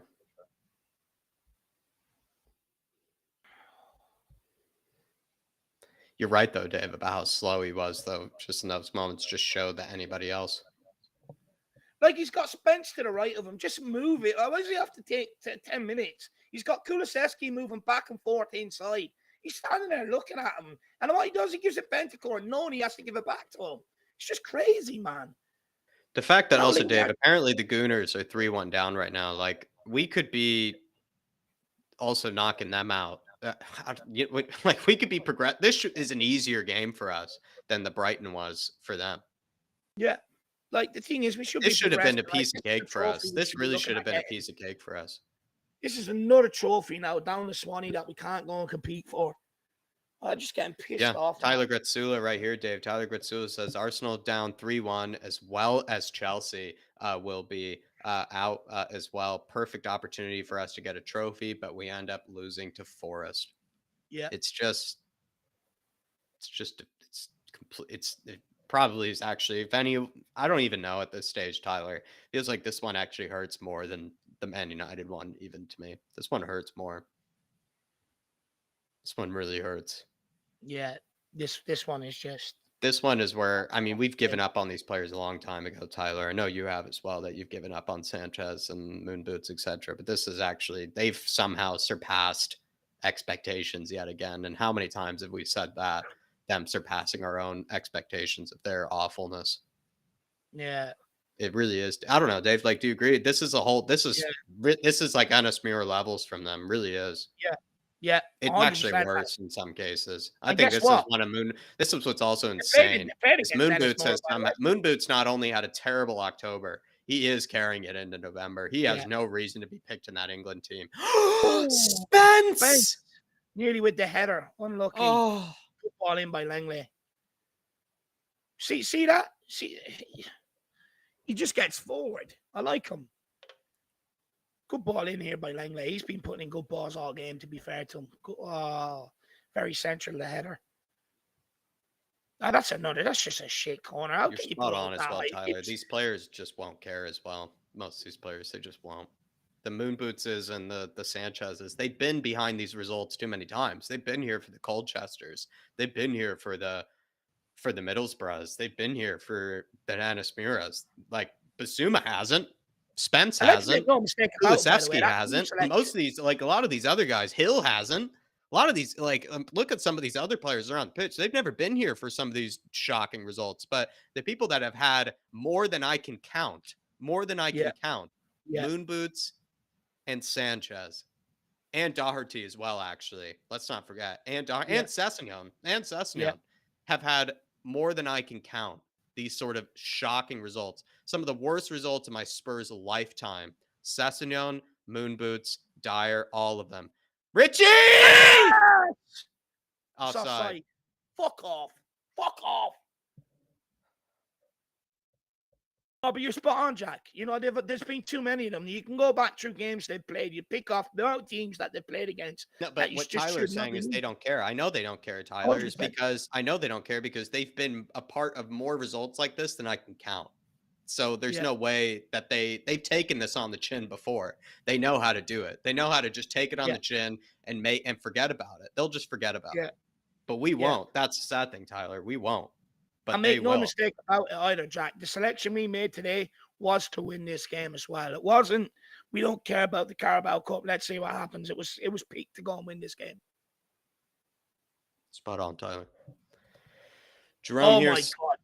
He still can't head a ball straight. Fucking between the two of them, they're just a calamity. I even remember it earlier where Sanchez, remember Dave, he made that nice touch near our own corner flag and then somehow under no pressure still hit it out of bounds. The Dyer's under no pressure there, heads it sideways, nearly out for a throw. And Sanchez tries to keep it. Hill, what a cross! Beautiful cross. That's a penalty. Richie Hill and Kulusevski have actually done a great job at creating chances. Spence has been good since he's come on as well. Spence has been great as well. Another ball in. Let's go, Gill. It's ball to Richarlison. Back to Gill. Urgency Across on the Hill is Bentancur. nice. Yeah. Bentancur, wrong option. It's all you need, Jack. It's all we've ever needed. It's just Like that the bit of urgency. urgency That's from what I want. Hill, Richie, Kulusevski, the urgency they show is brilliant. Whip it Get inside. on the ball. No, ref. Of course he is. Look how many more times does Richarlison want to be offside, man? Yeah, he is offside a Jesus lot. Christ, watch the line. Just look across the line. And this isn't just today. This is all the time. Yeah, it is a trend now. Jerome here saying, all I can see in the chat is at least Arsenal are losing. Who cares about Arsenal? Yeah. We are crap, but we are celebrating Woolwich Nomads losing. Couldn't care. Jerome, I actually think it makes it actually feel worse that Yeah. Arsenal are losing. It makes me Does. feel worse because then I know that this cup competition could have made it even easier. Even easier. We were speaking about this earlier, Jerome, where we said this is actually a competition. Spurs have somehow stumbled their way into semifinals, into finals, etc. And knowing that Chelsea, Arsenal could be knocked out, and that would make our life even easier. And we're just bottling it. That's what makes it feel even worse. It actually makes me feel even worse, if I'll be honest, Jerome. Knowing that they actually are getting knocked out as well. It makes me feel worse. It is worse. It's 100% worse. I couldn't care what Arsenal. I wanted them to get knocked out, but I wanted us to win. You know, it makes it worse that they're getting knocked out and we're being bet by Forest. And I guarantee you, they'd probably put out a lot of youngsters, by the way. We picked the team that went out to win, and that's probably the difference. But do you know what's sad about this, Jack, and some of the shit we've seen lately from that back line? Conte now goes into a World Cup for a full month with his future under constant speculation and scrutiny. Yeah. We could end up losing the manager over this World Cup, by the way. I'm just saying. Yeah. Poor pass from Moon Boots there. Well done, Kulusevski. Oh, ref. Holy shit, ref. All it does is just put the pressure on Tottenham going into the international break. But big up, Jerome. I feel the pain, my man. We've got Extravagant says, Session has had less good games for us than I could count on one hand.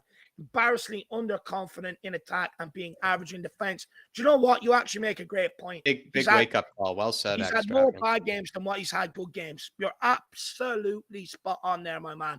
And like I said, going forward, he's just, like, look at his feet moving. He doesn't have a clue what he wants to do. His brain can't comprehend the picture quick enough. And then he slows it down. He's just so predictable. He's so slow. That's the word for Sessegnon. It's just slow. It's just slow. He's not even very quick, I don't think. He's just slow on the ball. He's actually slower than Doherty and Emerson on the ball. That's saying something as well. Really is. I actually think he's actually the worst technically, I'll be honest. Because he's English, Jack. He helps with the homegrown quota. That's why he was kept over regular. Well, I think he's also had a big bubble, I think, over him. And I think people are starting to wake up to Sessegnon. I really do think they are. I said at the start of the season with Ben, I had a bet with Ben. If this were Emerson having as bad of a game, he'd be getting crucified. Oh, well done, Spence. What? Oh, I said it. I remember he'd be getting crucified. If Sessegnon, the game Sessegnon is having, if Emerson were having this game, he'd be getting crucified. I said it. Start of the season, Jack. The show we do with Ben. I said to Ben, I bet you Sessegnon, he'd be useless this year. He'd be done after this year. I think he's done. He can't keep persisting with that. That's just crap. Oh. Look how much more is coming down this right and left-hand side since we made substitutions. Look, obviously it has to do with them being 10 men, tuning it up and just sitting back as well. Dyer, what are you complaining to the linesman for because you can't get football? Even when the ball's in play, you still can't get it, you absolute numpty shit cunt. Sorry about the C word. I'm sorry, I don't usually say it, but he's just winding me up, man. Can't take him any longer. Honestly, he's moaning to the linesman for a football, and when it's on the pitch, you can't do anything with it anyway.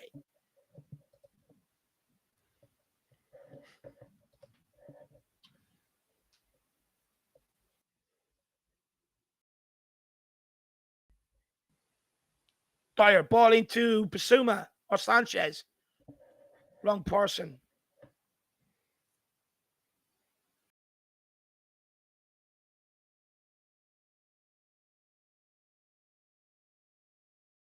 Says, oh my God, he can't even get it off the ground. It's just an atrocious cross. He's all the time in the world. Spence. Gone outside for Moon Boots. Shit pass.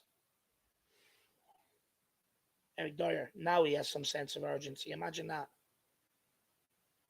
Jamie doesn't show that from minute one. Ball in. Beats everybody. Sanchez just redirects it for a throw-in. Oh my God, Session.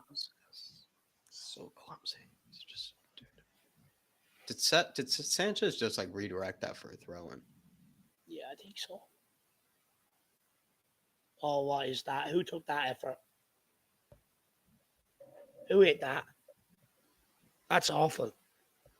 Bentoncourt, Jesus Christ. It's even getting good players to do stuff they don't normally do. Apparently, Dyer was given the captain's armband as well once Kane got taken off. Oh God. That's hopefully the last time we ever see that as well. Yeah. That's just disgusting that he was even wearing it. I hate to say that, but it is. It is. It's disgusting. We're a disgrace. We are a You disgrace. can't play that shit and be wearing. You can't play that shit for 8 games. It's been like 8 games in a row that he's played this shit as well. No And way. let's You can't wear the captain's armband and be playing that shit for this many games. It's actually disrespectful to the badge. It really is. Disrespectful to the people and the many legends that have worn before him. Yeah, it's disrespectful. It's a shame that he's part of the leadership hierarchy. It really is. It's a shame.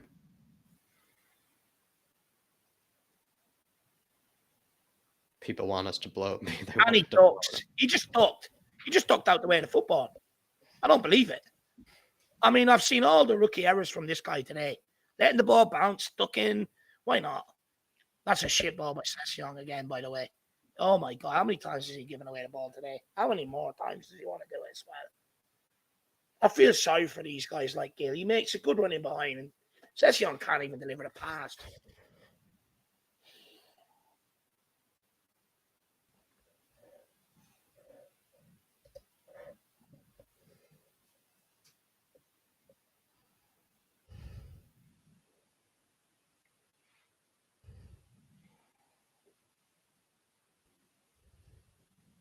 Don't even give me an insult of injury time. Just blow it up.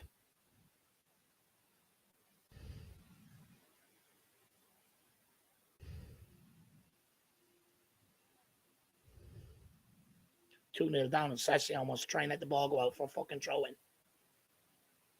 Clown.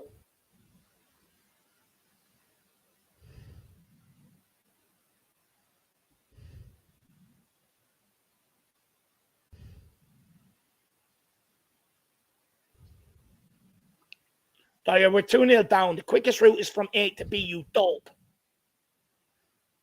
Now he wants to move it from left to right.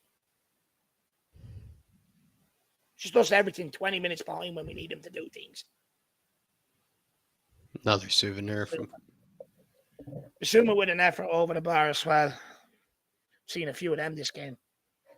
I think we need to do a bit of shooting practice as well. We've needed that all season. From the forwards as well. Imagine Dyer's getting a new contract. Imagine. I can't this is where I'm really quite shocked, Dave. I'm actually shell shocked by the fact that I feel like we've reached new levels with Dyer and Sanchez in terms of just pure shit. Yeah. Like, that's what's crazy is I really thought we had reached rock bottom. Really did. No, there's still some way to go yet, Jacob. But that's really just depressing to me. Yeah. It's depressing that they can actually somehow get worse. And it's depressing that they might actually get another manager sacked. It really is the case. Dyer and Sanchez could get another manager sacked. They've just been so bad today. Sure, they've actually been really bad. You wouldn't see it in Sunday League. They're that bad. Not even a non-league team has ever come in for them.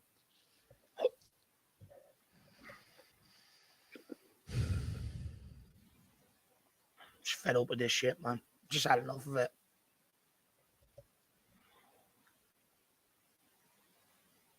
Just blow it up, please. I mean, just put me out in misery. Why are we playing 5 minutes at it on?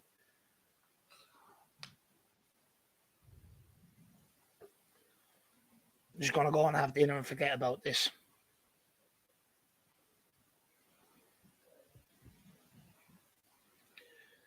Oh, this one hurts. This one's going to take some forgiving.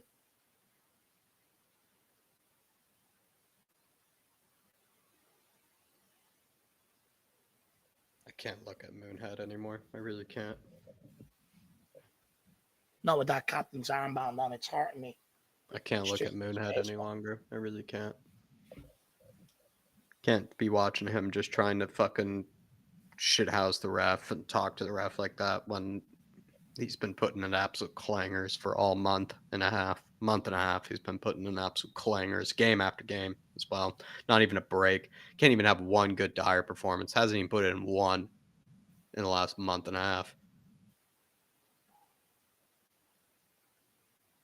I can't look at him anymore. Really can't. Or Davison Sanchez arguing with the referee. I mean, I wouldn't can't. have Yeah, to be why are arguing. they even making it longer looking at this referee? It's on your job. You wouldn't be arguing with the referee, you know. They have no. Concentrate on the playing They don't reserve the right. They don't reserve the right to complain to the ref. They can't complain to the ref. They can't. They've been that shit.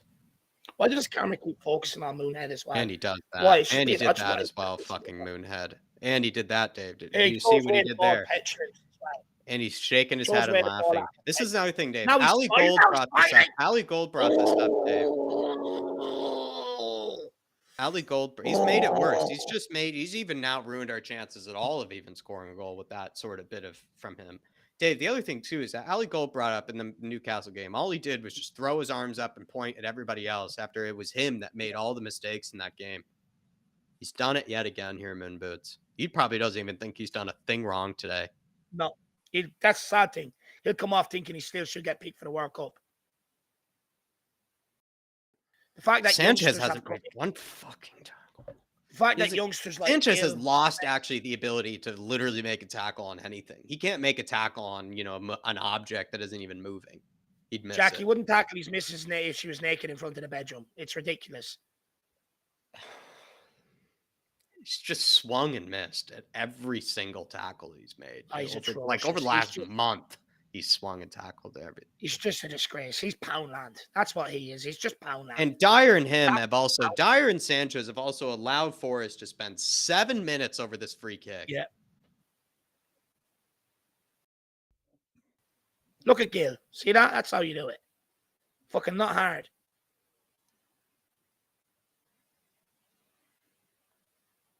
Charleston's been shit since he's come on as well. Well done, Spence. Just blow it up, referee, please. Just put me out of this misery. I'm sick of this shit. I just need the World Cup to come now. Every Spurs fan needs the World Cup to come. We need a break from this. We can't keep doing this. Thank you very much. Game over. Out of the misery. Tottenham lose 2-0 to Nottingham Forest in the Carabao Cup. Even though we pick a starting lineup to go out and win it, and they make 9 changes from the weekend. Absolute embarrassment at the back. You could see it from minute 1, Jack. The amount of space they were getting going forward. We're just gifting them space. Here, run at us. Eric Dyer engaging a guy, or guy gets the ball on the halfway line and he drops all the way back to his box. Sanchez and Dyer letting the ball bounce, but it's just been a session crap. I don't even know where to start, Jacko. Well, here's where we start here. Keith Edwards saying, I have to say, Dyer has been crap for 3 seasons. I don't know any Spurs fan who thinks different. Keith Edwards, every Spurs fan sadly thinks different, my man. I wish I was in your circle. I wish I was around the guys that you know. But believe me, we have especially major voices in Spurs community have defended Moon Boots for seasons on end. Journalists defending Moon Boots for season on end. Everybody thinks he's a quality center back, gets into most teams, just has a few errors now and again. The veil is being lifted from people's eyes when it comes to Sanchez and Moon Boots, etc. I hope it was also veiled on Doherty today, because everybody thinks Doherty is just somehow miles and worlds better than Emerson. I mean, genuinely tell me what Doherty did today that Emerson wouldn't have, because he did less than nothing today. And then as well with Sessegnon. Sessegnon has looked like a worse player each and every game.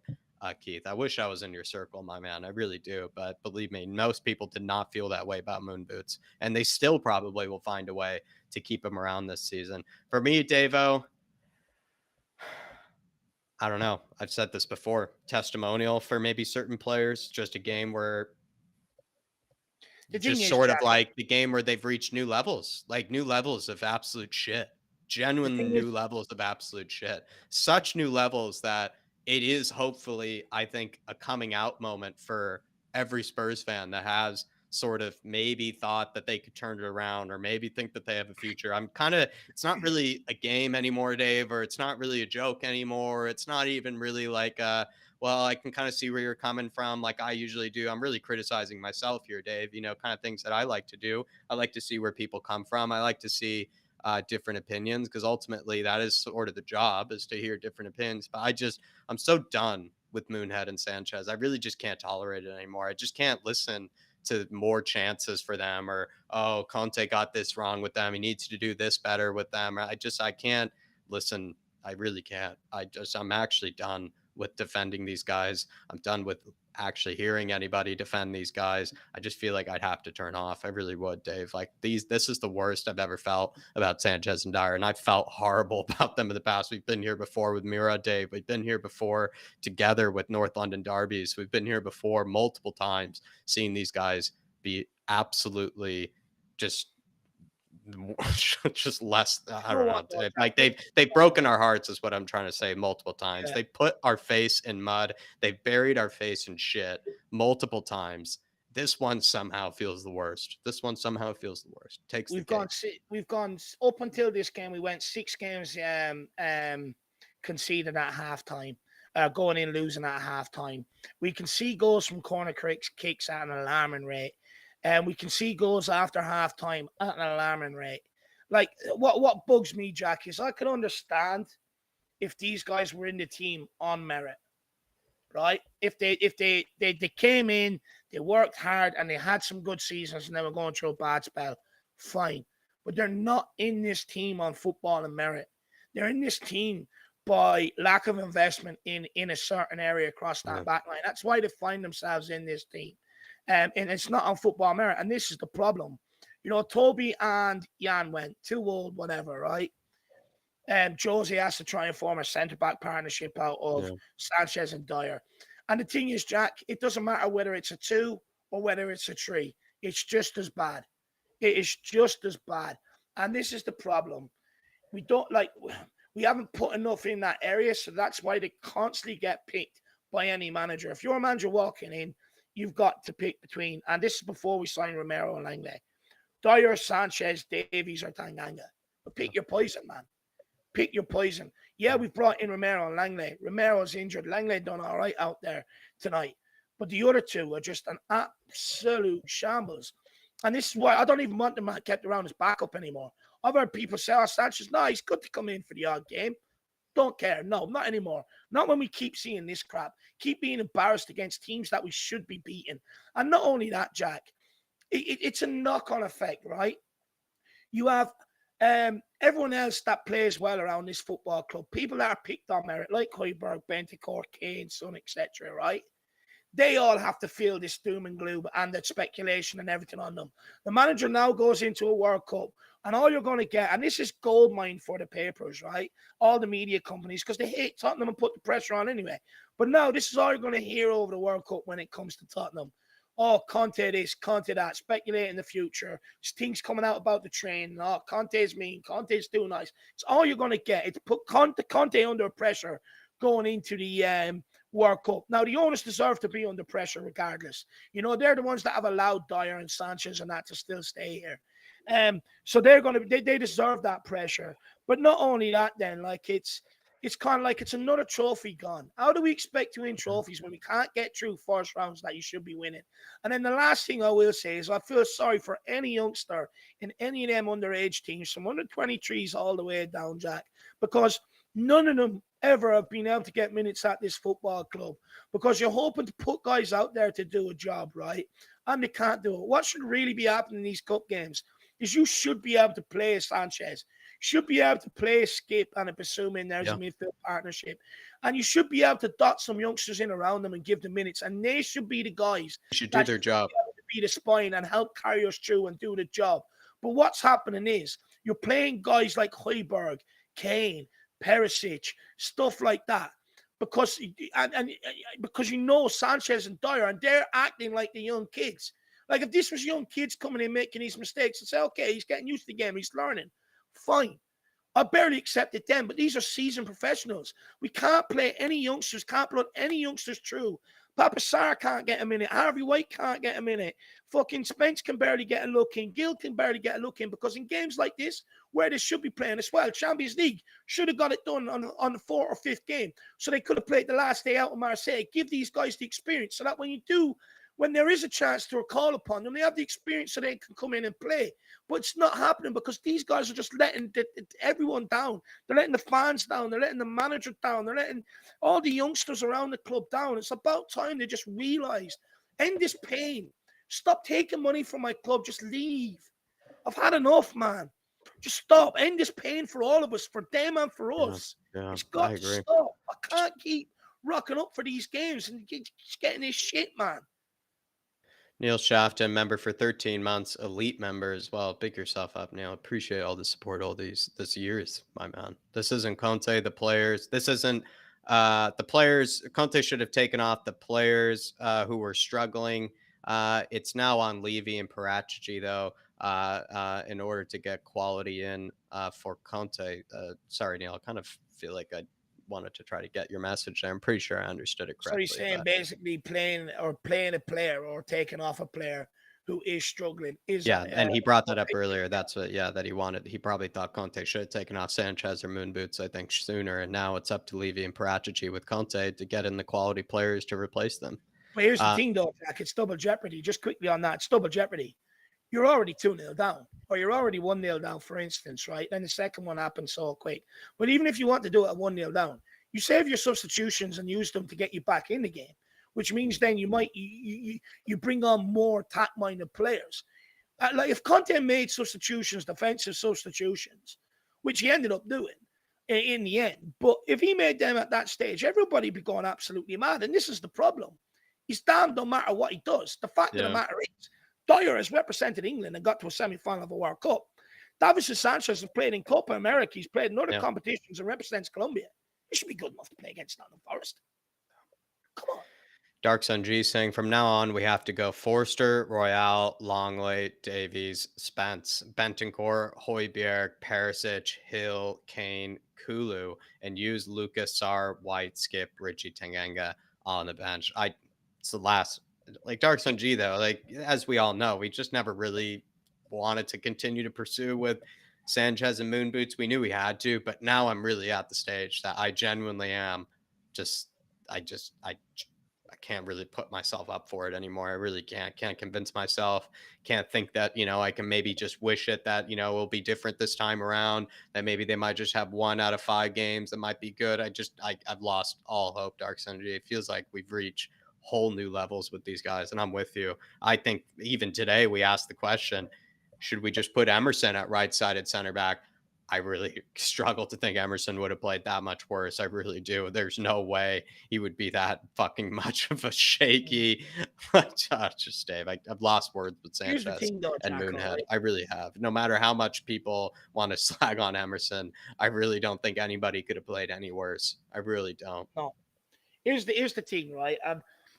I agree with Dark Sun G. Now, hopefully Conte has learned this lesson. Hopefully he's been bit by it and he's learned this lesson and he will just say, look, you're not playing anymore. Hopefully he'll do what he's done to Celso, to an end on Belly. You're not. Maybe, and Conte, this is where probably people think, and this is where I think some people lied, Dave, is that they think Conte should have never started these guys to begin with. Everybody's thinking Dyer, Sanchez, what did he expect, right? Well, he hasn't been. He's in the position where he sort of does have to play them, and he has to just maybe think it will go different this time around. But now he can sort of, at least in my eyes, Dave, he can maybe point to a game and let's just point at the two of them and just say, you guys are done. Like, I can't defend you anymore, because compared to maybe a Jose who's thrown these guys, under the bus, I say rightfully so, thrown them under the bus before for these sort of performances. Conte, as maybe we remember, another thing before as well, even if you want Conte out, let's be honest, this guy takes it on the chin when it comes to these players and these performances. He doesn't usually throw them under the bus. He usually takes it on himself, or he finds some other way to maybe just sort of explain the performance, but he'll never put it on the players. He rarely does, especially compared to maybe how previous managers might have. And that's another thing I sort of feel bad for Conte about, is that I just think he's reached a stage where it's become delusional to even somehow not put it on anybody else but them. And he probably will try to find a way to not put the pressure on them or not put the heat on them afterwards. And I actually, Dave, find that just quite sad Mm. that he has to do that. Quite sad that he has to be put through that. If anything, I would find that demoralizing. So I'm Here's at the this thing though as stage well, where I hope Dark Sun G, he's reached his final straws with them. He probably has reached his final straws with them, Dark Sun G, but like this time around where he really is just like, I just can't do it, guys. Like I just can't do it anymore. Really. here's the thing, right? We've also got to understand this.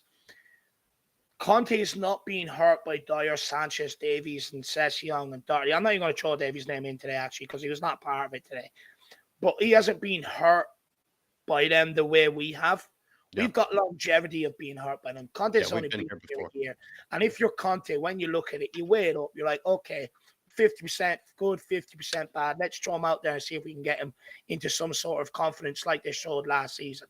So if you're in Conte's shoes, that's the way you're thinking.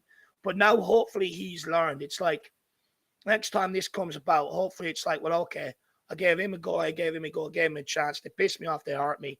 Not seeing another minute of football. I don't care. I'll go with the youngsters because that's what we want, right? Now, I can see this heading one way, Jack. Conte might stay here longer, might last past the World Cup. Inevitably, some of these guys will get him sacked because the performances will turn worse than what they are tonight, right?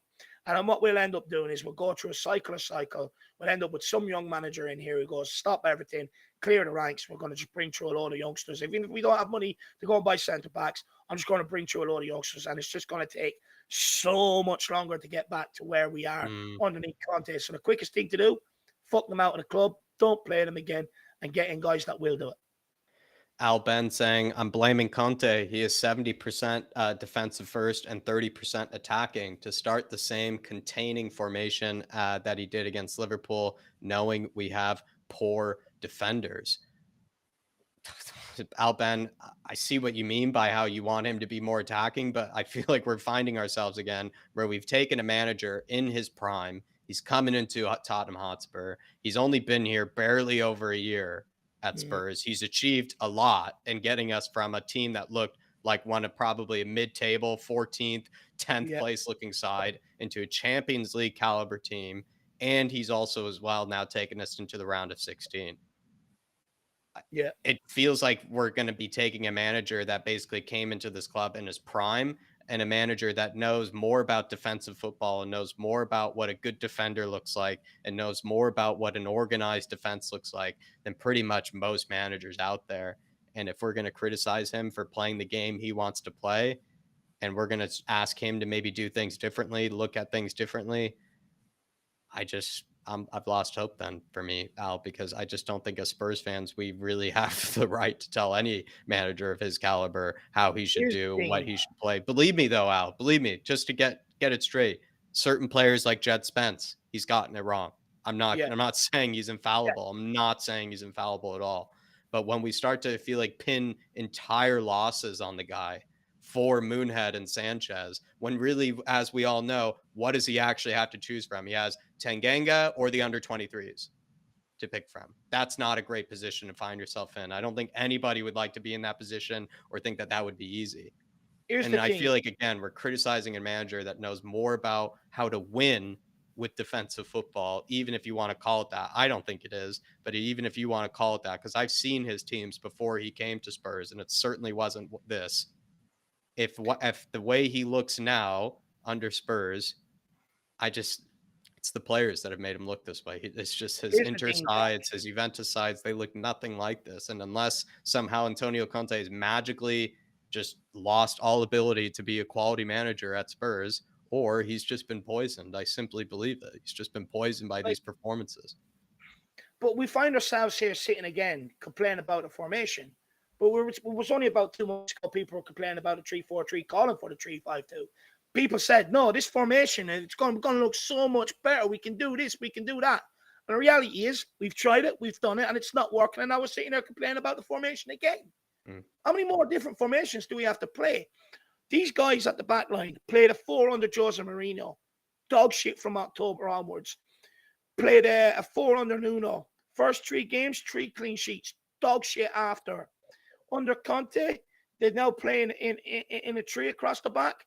Still dog shit. Played well last season. This season now completely off a cliff. Dog shit. This is the team. This team. We're going to blame Conte for the formations. Why is he picking this guy? Why is he picking that guy?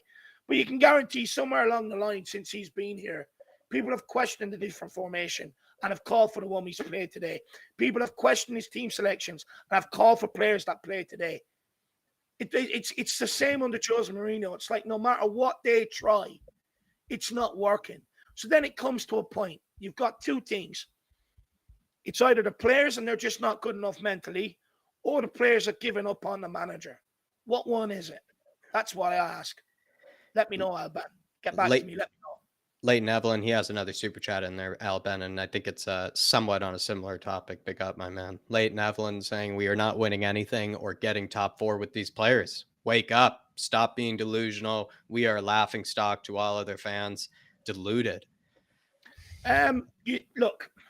I don't think I'm deluded personally, Leighton. I've said the players that have completely bottled it today, Leighton, I think you are well aware of that. We've been, voicing complaints about them for some time.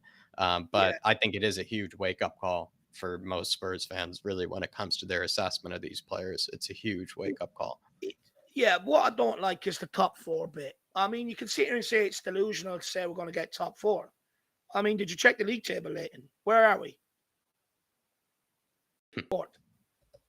Don't think it's that delusional. I think we're going through a bad spell, 100%. Potentially could be looking like some of them are giving up on the Conte or just can't handle the mental and the physical thing of it. But we've also had a lot of injuries to deal with over the last month and a half, which nobody really wants to talk about when they want to blame Conte, when they want to blame everything else. No one would talk about the injuries either. We've had some key injuries as well the last while. And after World Cup, things will get better. But don't sit here and say just because we've lost the game going, it's delusional to think we'll get top 4 when we're sitting in 4th. I would flip it. I'd say it's delusional to say we can't get it when we're sitting in 4th. Ellie here with just let me get back up to it if I can find it. Ellie here, big up Leighton Evelyn. And Leighton Evelyn, believe me, when it comes to the assessment of some of these players, huge wake-up call for, I think, the fan base. And it's unfortunate that it takes one game like this to do it. Just, in the snap of a finger, it can happen. But I don't know. It's some sort of progress when it comes to actually getting people all on the same page on which players are actually the problem here. Seems to be a struggle. Ellie, member for 10 months. Big up, Ellie. Fan show member as well. Says, I love Jed Spence. Jed Spence loves me. I love Jed Spence. Jed Spence loves me. He showed more desire in that 20-odd minutes, lads. So play him and Conte. I agree, Ellie. It's one of the things that I would admit that he has actually gotten wrong is the Jed Spence situation. He should not have played Doherty today because we knew that we weren't going to learn anything from Doherty. I guess we could have, any Doherty fan was maybe hoping he'd put in a great performance that would perhaps push him a bit ahead of Emerson. Yet again, hasn't done that, hasn't taken any opportunities, I think, so far this season to sort of, take his spot ahead of Emerson. I think he has to play Jed Spence as simply as Ellie. He's gotten it wrong there. I think he's also probably missed a chance to play Hill, but he brought them on a lot sooner than we think. People were criticizing him for not bringing on these players soon enough. I mean, he had Jed Spence on, which was one of his last sort of forward-thinking substitutions. He had Jed Spence on by the 62nd minute. Like, he was getting these guys going, and he probably just didn't think he'd find himself 2-0 down that quickly. But Ellie, appreciate the support for these years, Ellie, and as well.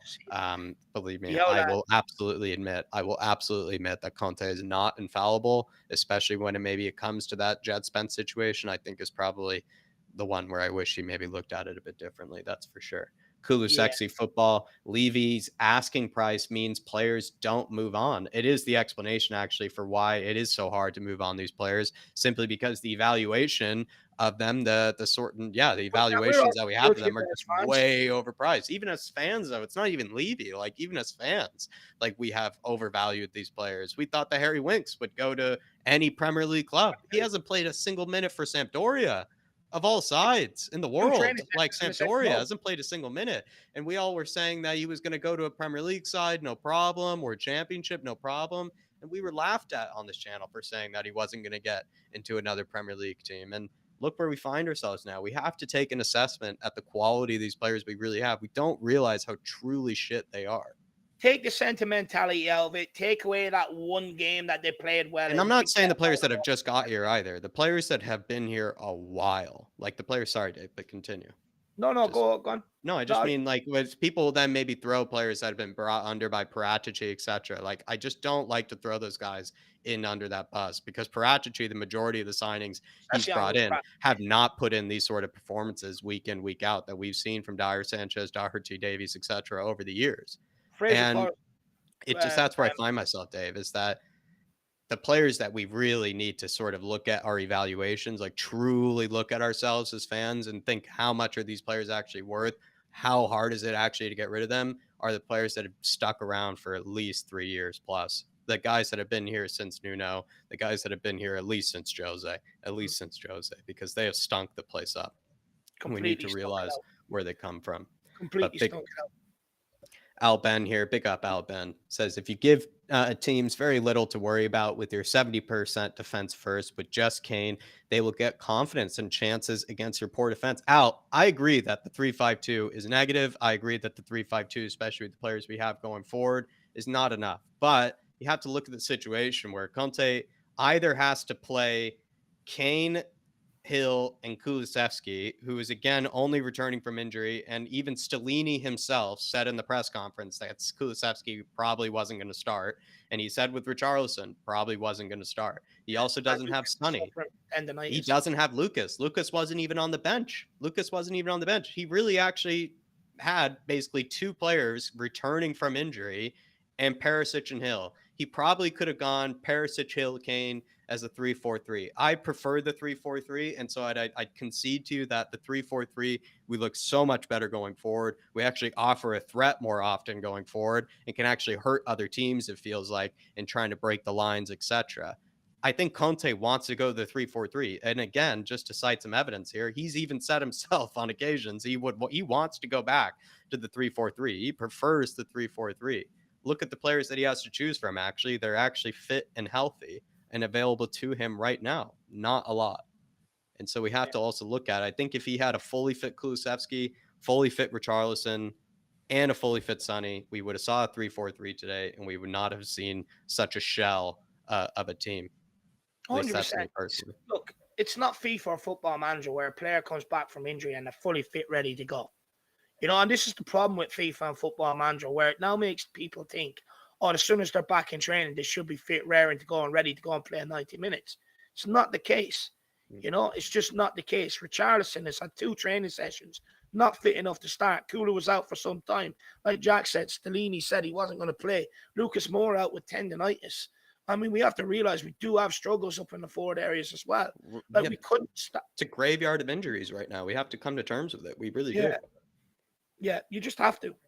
But Al Ben, I see your point though about like the defensive football. I think a lot of that would be relieved though by just simply being able to play the 3-4-3. And I think Conte wants to play the 3-4-3, he just hasn't simply been able to, unless he wants to trust Hill more. And again, these are sort of the nitpicky things. I'd be happy to sort of debate with somebody. Is Conte getting that wrong? These sort of kind of nitpicky things, like maybe Jed Spence, Brian Hill. I'd be happy to have conversations about like maybe he should give those guys more of a chance if he wants to maybe see this team open up a bit more. But I'm not going to then throw Conte out the door because he hasn't gotten Jed Spence right, or I'm not going to throw Conte out the door because he hasn't gotten the Brian Hill situation right. And I also have to admit, the guy basically has a graveyard of injuries to choose from. It's not an easy situation to find yourself in. I really don't envy it. But Al Ben, I appreciate it, my man. And I also like we want to be hearing the different opinions. Don't get me wrong, Al. And also, I agree with you about the defensive football. It is defensive at the moment, and it's not fun to watch.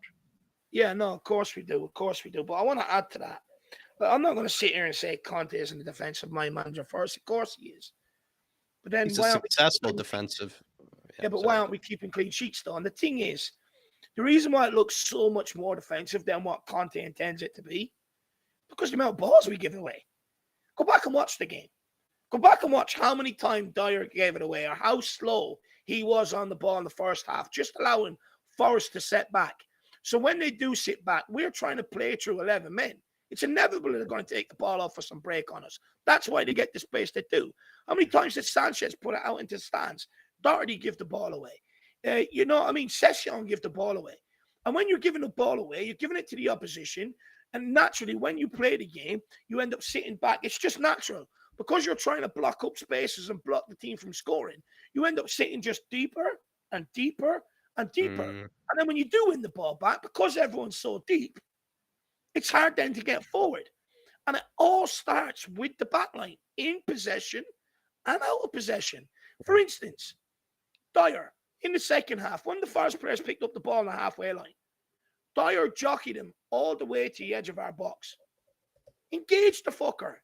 You can't allow them just to have a 45-meter run and just have a free shot on goals. You can't allow that. You know, it's all these different things that we do. And it's players compensating for their weaknesses because they know they're weak. That ultimately makes this look even more defensive than what Conte's plan is actually intended to do. Yeah. Dark Sun G here saying, once Son and Cootie Romero returns, it's Forster, Royale, Cootie, Longley, Spence, Hoiberg, Ben Perisic with the same bench with Davies, Tanga, Whitesar. Maybe it was a repeat Dark Sun G, but I don't know why. But I think it's over for them. Maybe I don't know why. Maybe it seems like a repeat Dark Sun G because I feel like I saw this. No. It's not. Maybe I have the cue all wrong. Apologies, Dark Sun G. But what I would say is, like I said earlier, I think basically I don't know if Royale could have done any worse, my man. And appreciate your support, brother. Good to see you, Phil, as well in the house, my man. Good to see you, Phil. Faz Radfar, I've run out of excuses to be positive this time. Don't think there's any positive to take from it. The only positive is that maybe it's the final wake-up call, the final sort of like, just be done with Dyer, be done with Sanchez. No reason to give excuses anymore. No reason to get up for it. No reason to just sort of give them another chance. And maybe that's the silver lining, is that we probably are all going to maybe come to agreement finally on some of these players here, Faz. That's the only thing I can offer for you. Callum Bradford, big up Callum. I am a Forest fan. When I seen your team sheet, I thought it was going to be a long day, but it's like your team thought it was going to be an easy game. I think Callum simply as people just don't realize genuinely how shit those players were today. Callum, let's be honest. When you saw Sanchez on the ball, when you saw Dyer on the ball, did that really match the reputation that maybe some people give those guys? Did that look like a Tottenham Hotspur quality back three, Conte, style center back? Did that look like center backs that should be playing for Antonio Conte? Did Sessegnon today look like a wing back that should be playing in an Antonio Conte team? Did Doherty look like a wing back that should be playing in an Antonio Conte team? I know sort of the names and maybe the reputations and sort of the bubbles that these players have, maybe sort of makes them look like they'd be good enough. But when you genuinely watch them today, Callum, did they actually look like quality enough players for Conte? Did they even look better than your players? Like, let's be honest, Nico Williams, I think if he was plugged straight away into that Conte team, he'd look a whole lot better than Doherty did today, Callum. So it's just a wake-up call, my man. It's just a wake-up call. As well, would you take any of them after today's view? I'd be interested to know, would you take any of them at Forest? Yeah. Because if you don't want them at Forest, then they're not good enough to be at Tottenham. It's that simple. Jerome here saying we need 2 center backs in January as soon as possible. Dyer and Sanchez need to sold or cancel their contract. Jerome, this is another thing that people don't probably appreciate what I've been saying over the past few days. And I'm glad that maybe I've got to say this before this game sort of happened. I don't think people have realized that Conte finds himself with 3 center backs that are basically now played themselves out of form and have played themselves so well out of form that they've become sort of useless, if not, like he can't use them anymore. And we all don't want to see him use them anymore, but he's forced to because he has 3 center backs that are in that position. I know Tanganga people want to see brought in, but let's be honest, the reason why Tanganga has been dropped and hasn't been seen minutes is because he was making these same mistakes actually in games. He was. And that's why Conte lost all faith in him as well, because he was seeing the injuries that the guy picks up, and he was seeing that he was making basically the same boneheaded errors that Sanchez and Dyer were last season when we were actually playing quite well. Too. So I think he just lost faith in him. Sanchez, he's lost all faith in. And now Dyer, he's probably lost all faith in. So that's 3 center backs, Jerome, that have basically played themselves so far out of form that they've now become unusable to Conte and, not even worth ever picking. And that's a problem because that doesn't mean then that Spurs can just buy in 3 center backs. Like, they have to get rid of center backs. You can't just have 3 center backs that you just don't want to use Here's the / thing, though, can't Jack. use. Like, no club is in a position to be able to afford having 3 center backs that they just won't use, especially the ones on their sort of wages. Like, and again, you sort of have to feel bad for Paratici here, Jerome, because it's just he's responsible for bringing in more center backs, but instead of just focusing on that, he has to also worry about getting rid of all this dead weight too. Like, he literally can't, I think, bring in 2 center backs unless he gets rid of 2 center backs. It's just, you can't have a squad with 8 center backs and you only use 4 of them. Like, you can't have 4 center backs you just don't use. It's just not how I it think works. It's just not how squads work. So you also have to think about the task that Paratici has ahead of him. It's just made a whole lot harder.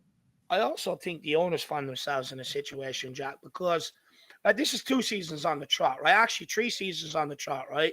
Under Jose, go back and look at October, November.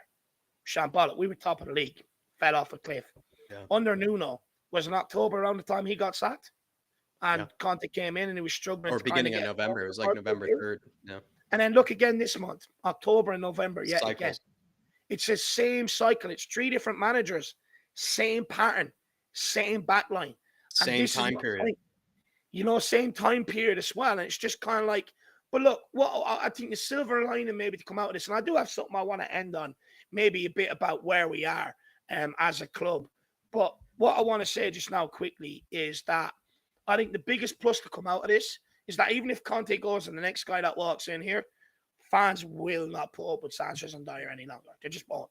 So, Yeah, no clean regardless slates. whether they decide to back them and sack another manager, fans will demand them for them. They will not accept another manager having to pick these guys. No clean So, slates. I think the biggest silver lining we can take is, regardless what the club's next move is, whether they convince Conte to stay, whether they go for somebody else, fans will not tolerate these guys on the back line any longer. And that direction and that anger will only go to them. So they've got a big decision to make. I agree. And Jerome, in order to bring in 2, I think we're going to need to get rid of 2, just simply as, not even trying to make it a Levy thing or anything. I just think that's just how it works. And that's how sad the situation is. Moondog, I won't be around for a bit. I can't watch no more of this rubbish. I've seen Spurs since 1968. Moondog, I'm pretty sure you're in the group chat. If you're not, just stay with us in the group chat, my man. Just stay with us at least. You know, you don't need to be watching the games with us or anything like that if you feel like it causes you too much pain. But we want you to still be a part of the Harris Army, and we want you to still feel like you can chat Spurs with us and still be around us and, you know, have some people to rely on. So Moondog, please, please, please, you know, we want to add you to the group chat, at least add you to the Harris Army. We want you to still stay connected. And I know you have our emails. And what I would also add to that is like, you know, don't so, like, you supported the club long before the owners were here, long before some of these players were here. Do not let them drive you away from your football club. This isn't their football club. They haven't looked at or cared about for as long as you have. Do not let them drive you away from your football club. Yes, it's frustrating as shit. Yes, it's upsetting to keep being embarrassed every single fucking season. But we're in a period right now where we drew a line in the sand with Steve Hitch and his recruitment, and unfortunately it got so horribly wrong. It's going to take a period of time to get back there. And what's frustrating it is, even though we signed 6 players in the summer to come in and try and improve it drastically, it just goes to show how much more work we still have to do to it. And we have to take time and sit back under a manager. If we want the trophies, if we want the success, we can't have a squad with Conte managing it where you've got 9 players from Pochettino, for another 4 or 5 players from Jose, another 4 from Nuno, and then 6 or 8 or 9 under Conte. It's a mix of 4 regimes. And unfortunately, it's one of these where you're just gonna have to be patient. I don't like saying it. I think we've been patient long enough. I really do believe that. But right now, what can we do? It is just one of them. You're just gonna have to sit back, take the good with the bad until it's rotated even further. Take a sledgehammer to it, really. Just that's what it is. You're just gonna have to get it out of there.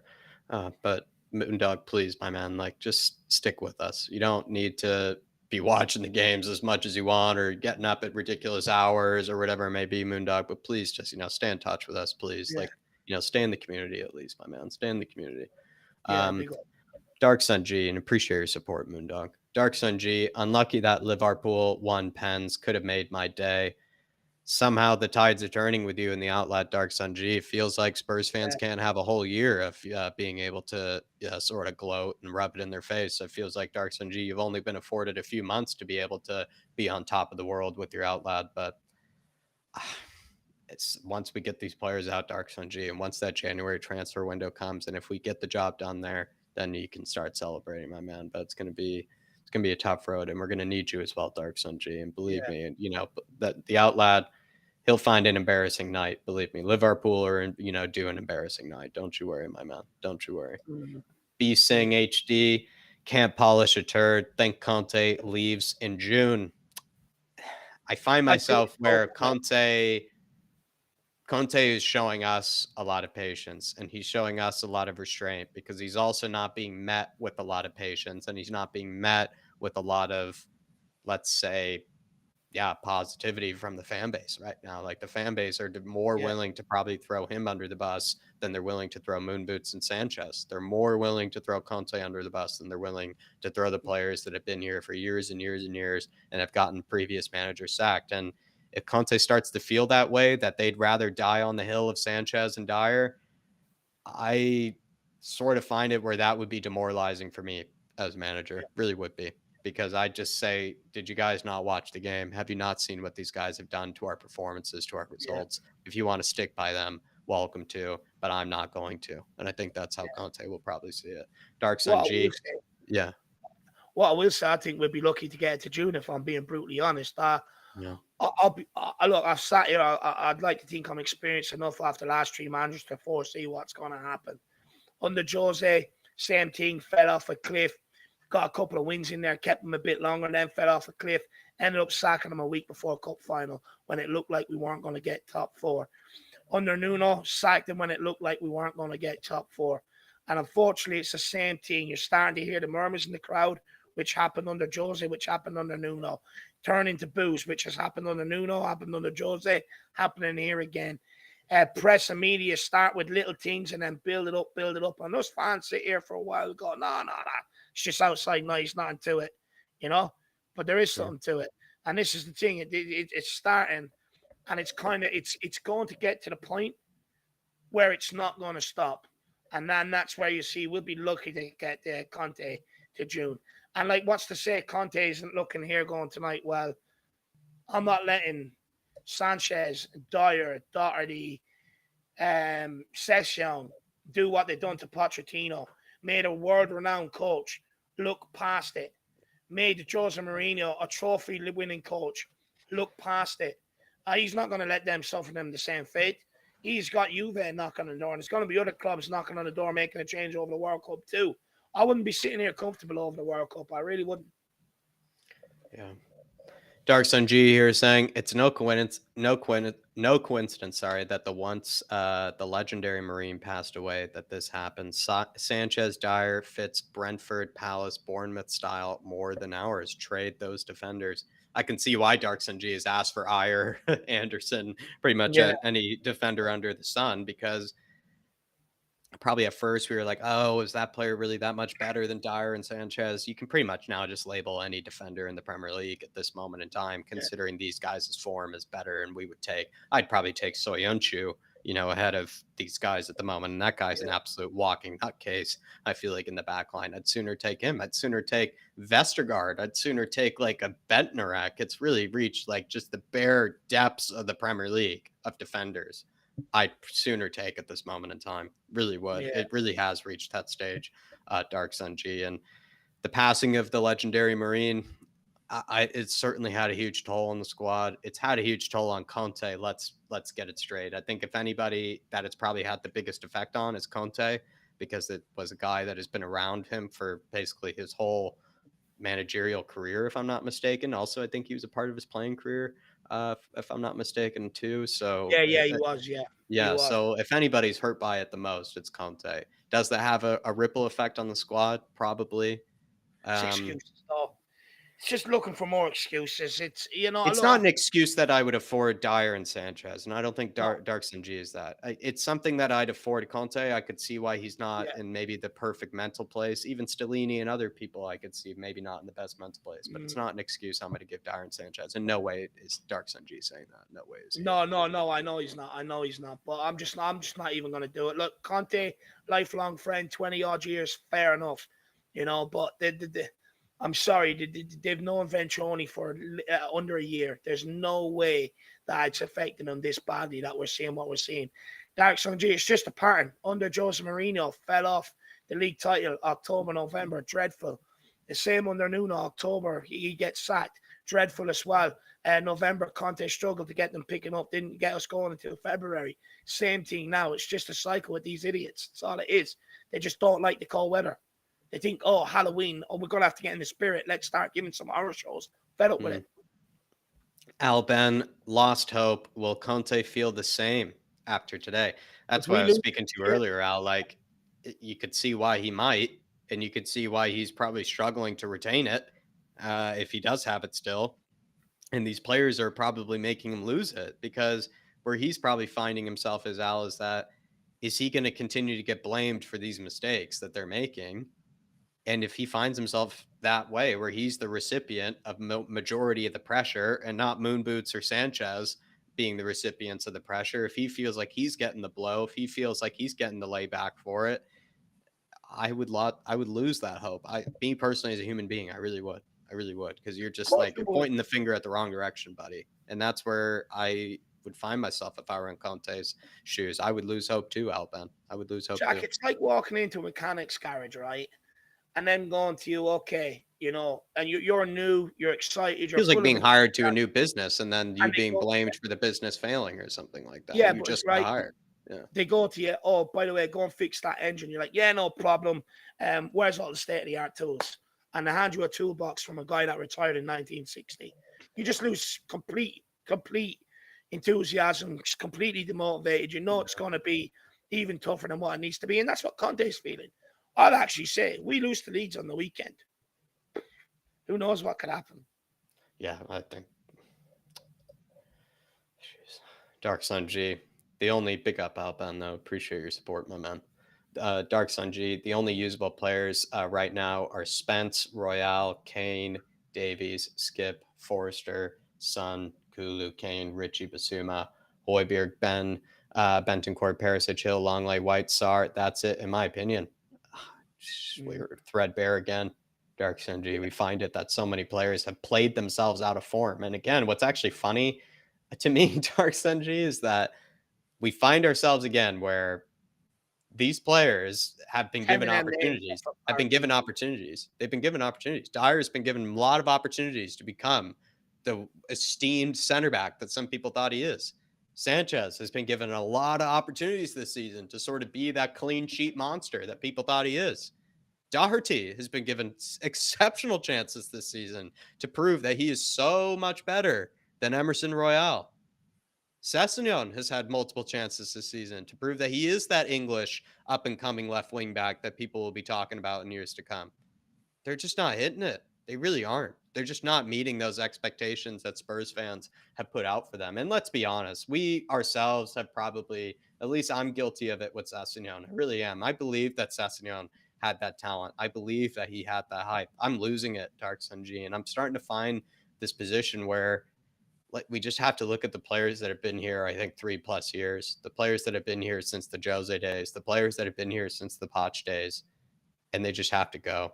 They really do, because they're just the common denominator for me. And it's sad that we find ourselves threadbare again, and how much these players have played themselves out of form for me, Dark Sun G. It really is. Super chat here. 10 of them names, by the way, since Paratici's got in here. That Dark Sun G is listed down there. 10. We have to bring up that presentation we did, Dave. Again, we're just gonna have to go through it again. Just take a real look at the damage. Damage that Steve Hitchen has done. The real damage this man. I'm also going to go into the real damage that Sanchez and Dyer has done. I'm going to look through some of the worst results since they've come to this club. Yeah. I'm going to find out exactly how many of them games they've played. K Kay here with a super chat. Hey lads, been a fan of yours for 2 years. Huge fan of yours. Big up to Wow, everyone in the community. Thank you for your dedication you put in, lads. Kay, I mean, I haven't ever seen you in the chat, I appreciate it. must say. I have never seen you in here, but I do appreciate that. And I appreciate you coming out now, probably when Dave and I did need it. Let's be honest. Like, hey, this is the worst. I'll be It's worth our brutally time. honest. I'll be brutally honest with you, Kay. I know the North London Derby was supposed to make me feel worse. I feel worse than this than North London Derby. North London Derby, I felt like I knew I could sort of pick myself up eventually and probably quicker. This, I'm not looking forward to the Leeds game. Not even that, just to get a win. I just don't even really want to watch us play like Mm. against Leeds. Like I just am betrayed. Okay, I really am betrayed. But I do appreciate the support and I do appreciate the dedication that you've put up. I mean, the fact that you've been here for 2 years. I mean, we've been around for only 2 years, really. Okay, so Mm. you've been here basically since the beginning. So we appreciate you, my man. We Yeah, I appreciate want you. to say massive big up to Kay. I really appreciate that. Look, I mean, it's been tested. The dedication has been tested with what happened Yeah. over the last couple of years since I started doing this, my man. Severely tested. Um, do you know what? I've always wanted to be positive. I've always wanted it, but I just find with these guys, they're just Dyer, Sanchez, Session, Doherty. They're just sucking the positivity out of me. They're Yeah. sucking the life. I'll be honest. Second I life out of can't it. wait for the World Cup to come around. I'm just physically, emotionally, and absolutely mentally drained from this shit that we've seen over the last month and a half. But look, we're not going anywhere. We're still going to continue to pump out the content. I truly believe sometimes you have to go through the absolute depths of despair to come out the other end, my man, and get what you want, which is trophies. So hopefully we're going through some really bad periods now, and in a year or two there will be trophies delivered here with more rotation. But I really appreciate it, Kay. But honestly, it stays like this, my man, that just make you not enjoy it, make you question everything. You know what I mean? It's just kind of like Yeah. it's just a low, man. Like we've got NS more, we've had Zagreb, we've had This is worse. barely can't win out in Antwerp. There's just games like that we're just getting bet in, and we're not even showing up, and it's getting to the point. Like I said, it's just mentally, emotionally, and physically, and all I'm doing is sitting here, but it's physically draining. I don't know how much more I can put up with these guys. You know that, like the thing is, I've been ranting about these guys. And look, I know I'm going to say since the back end of last season, but if you go back and watch, you've been here 2 years, Kay. I've been on about Dyer and Sanchez for 2 years straight now, realistically. I was getting to the point, man, I'm just fed up with it. Tired. Why are they still here? Why, man? But look, I really appreciate the support and you behind us, and not only you, but everybody else out there. Yeah. Like, we enjoy the highs together and we really enjoy them. But days like this, you guys really, really do get me through it because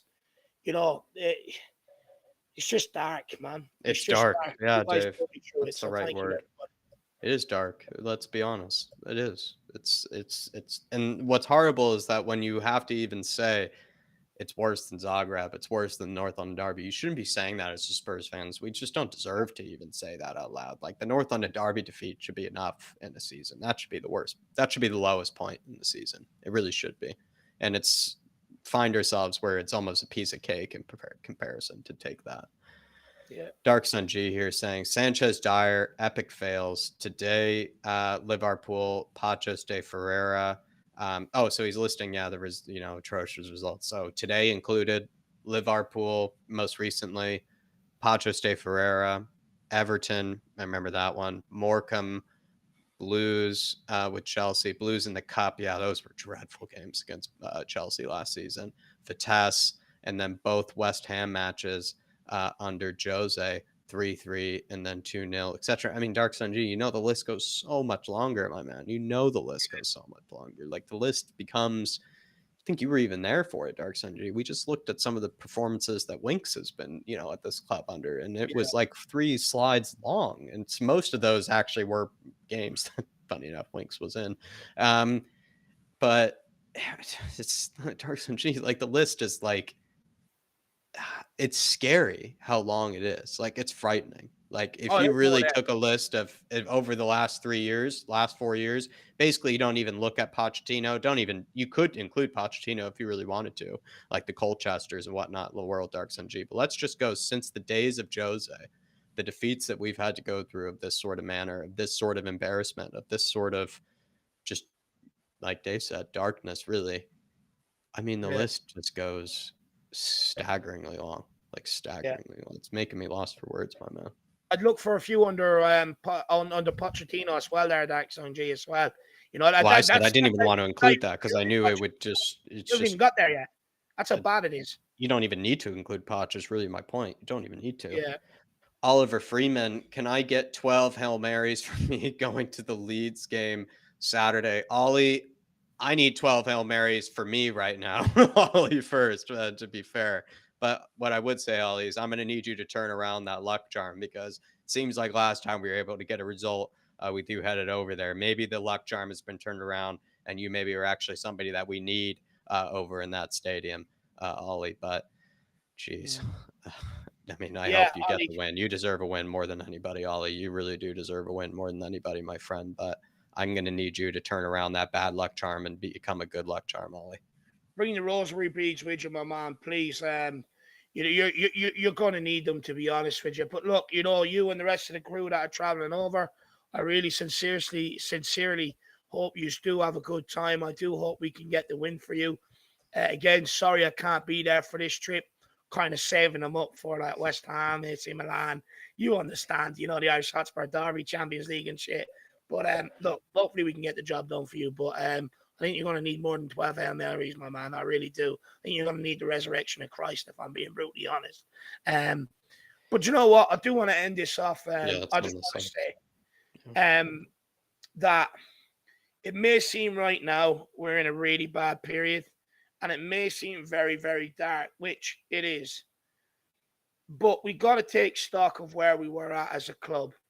Coming into this window, we needed 15 odd players to have any sort of chance. And the reason why I always say that is because of cup games, so that you could play players in cup games that you're going to see something different from, not the same people. I wanted all them gone. And my brutal assessment was 15, 16 players here this summer. Now, I drew a line under Steve Hitchens' recruitment. We got it absolutely dismal, horribly wrong. And it's somewhere along the line, you have to draw a line in that recruitment and back a project. And for me, I'll pick Paratici and Conte. I do see the signs of us being able to take forward. Conte's took us from 8th Europa Conference League to sitting there in the Champions League in the last 16 of it. Yes, things have been bad the past month, but that's down to certain players that we've seen these same 2 months, October, November, from before, under 2 other previous managers. But things will get better. We made strides in the summer transfer window to bring in players here, to get rid of the French, Welsh mafia, cricket organisers, people that were taking the piss out of the club. We found it hard to sell all the players we want to sell because a lot of clubs around Europe are coming out the back of a pandemic, and we're not going to take a risk on a Winks, on a Lo Celso, on an Ndombele. So the market has changed. So we're being kicked in the stones with that as well. But this summer, the club the owners have a decision to make. If you can't sell them, cut their contracts so we can start moving this squad forward in a rapid way we want to. And hopefully this summer now is the time where we start sprinkling it with talent, and you will see things get better. But just stick with it. Stick with Conte. Stick with the football club. Stick with myself and Jack, because we all need you, and we'll get through it together. We need you guys, and let's be in this together, especially as you know, over in this channel. Like, you're just in a rotation period right now. We say how it is on this channel, but believe me, you, as we know on this channel, we are ready for the things to turn around, and we will be at our brightest when they do. But it's just, you have to take it how it is, and you have to see it how it is right now. Kay with a super chat. We're going to go for it after the World Cup. Big up, guys. Kay, believe me, we need this World Cup break. Conte needs it to, I think, take a breather. He needs it to also maybe look at these players again. Perhaps make some tweaks to the systems as well. Get some players back from injury. We need this World Cup for so many different reasons, like a variety of reasons. And also as well, need a January window too, my man. Once we get those two through the door, I think things can really turn around. I actually don't think it's going to be doom and gloom for the rest of the season. I think it's doom and gloom for right now, absolutely, Kate. But believe me, I could see this getting turned around this season at least, especially if we get the job done right in January, especially if we get the job done right, even in just getting rid of players. Just getting rid of players will get the job done right. Yeah, 100%. Like, we've already seen the importance of getting rid of an Ndombele, the Celso, Dele Alli, Serge Aurier, and look at the improvements we made last season. You take the next step and get the last gone, we're going to kick on as a club. We really will. Someone makes Alfred makes a good comment there. Alfred Oscarson. I'll just take this quickly. He says, just imagine being an Italian coach and having a tradition of good defense, then having this group. And that's the thing. Like, Conte comes from a country where throughout every period of schools football, of defense, they've been renowned for defending. Like, they teach people how to defend. That's when I was growing up. You want to know how to defend? Go to an Italian. They'll show you. They'll tell you. They'll coach you. But yet people think Conte is the problem. I mean, the coaching academies actually in Italy as well. All they know how to do is defend. If anything, also, if I'm not mistaken, the coaching academies in Italy that Conte graduated from as well, like, are all very well schooled in like defensive, organized football. In fact, the sort of like Maurizio Sarri's and guys of the world, those kind of progressive sort of managers, are actually sort of anti-school of thought of a lot of those kind of Italian guys even. So De Zerbi included actually is a bit of an anti sort of Italian kind of manner of way of looking at it. Like, Conte is true to the traditional way that the Serie A has previously been one of the best defensive and most, tactically intelligent leads in the world. Foggy Foam, this back line is making Spurs a laughing stock. Throw it in the bin.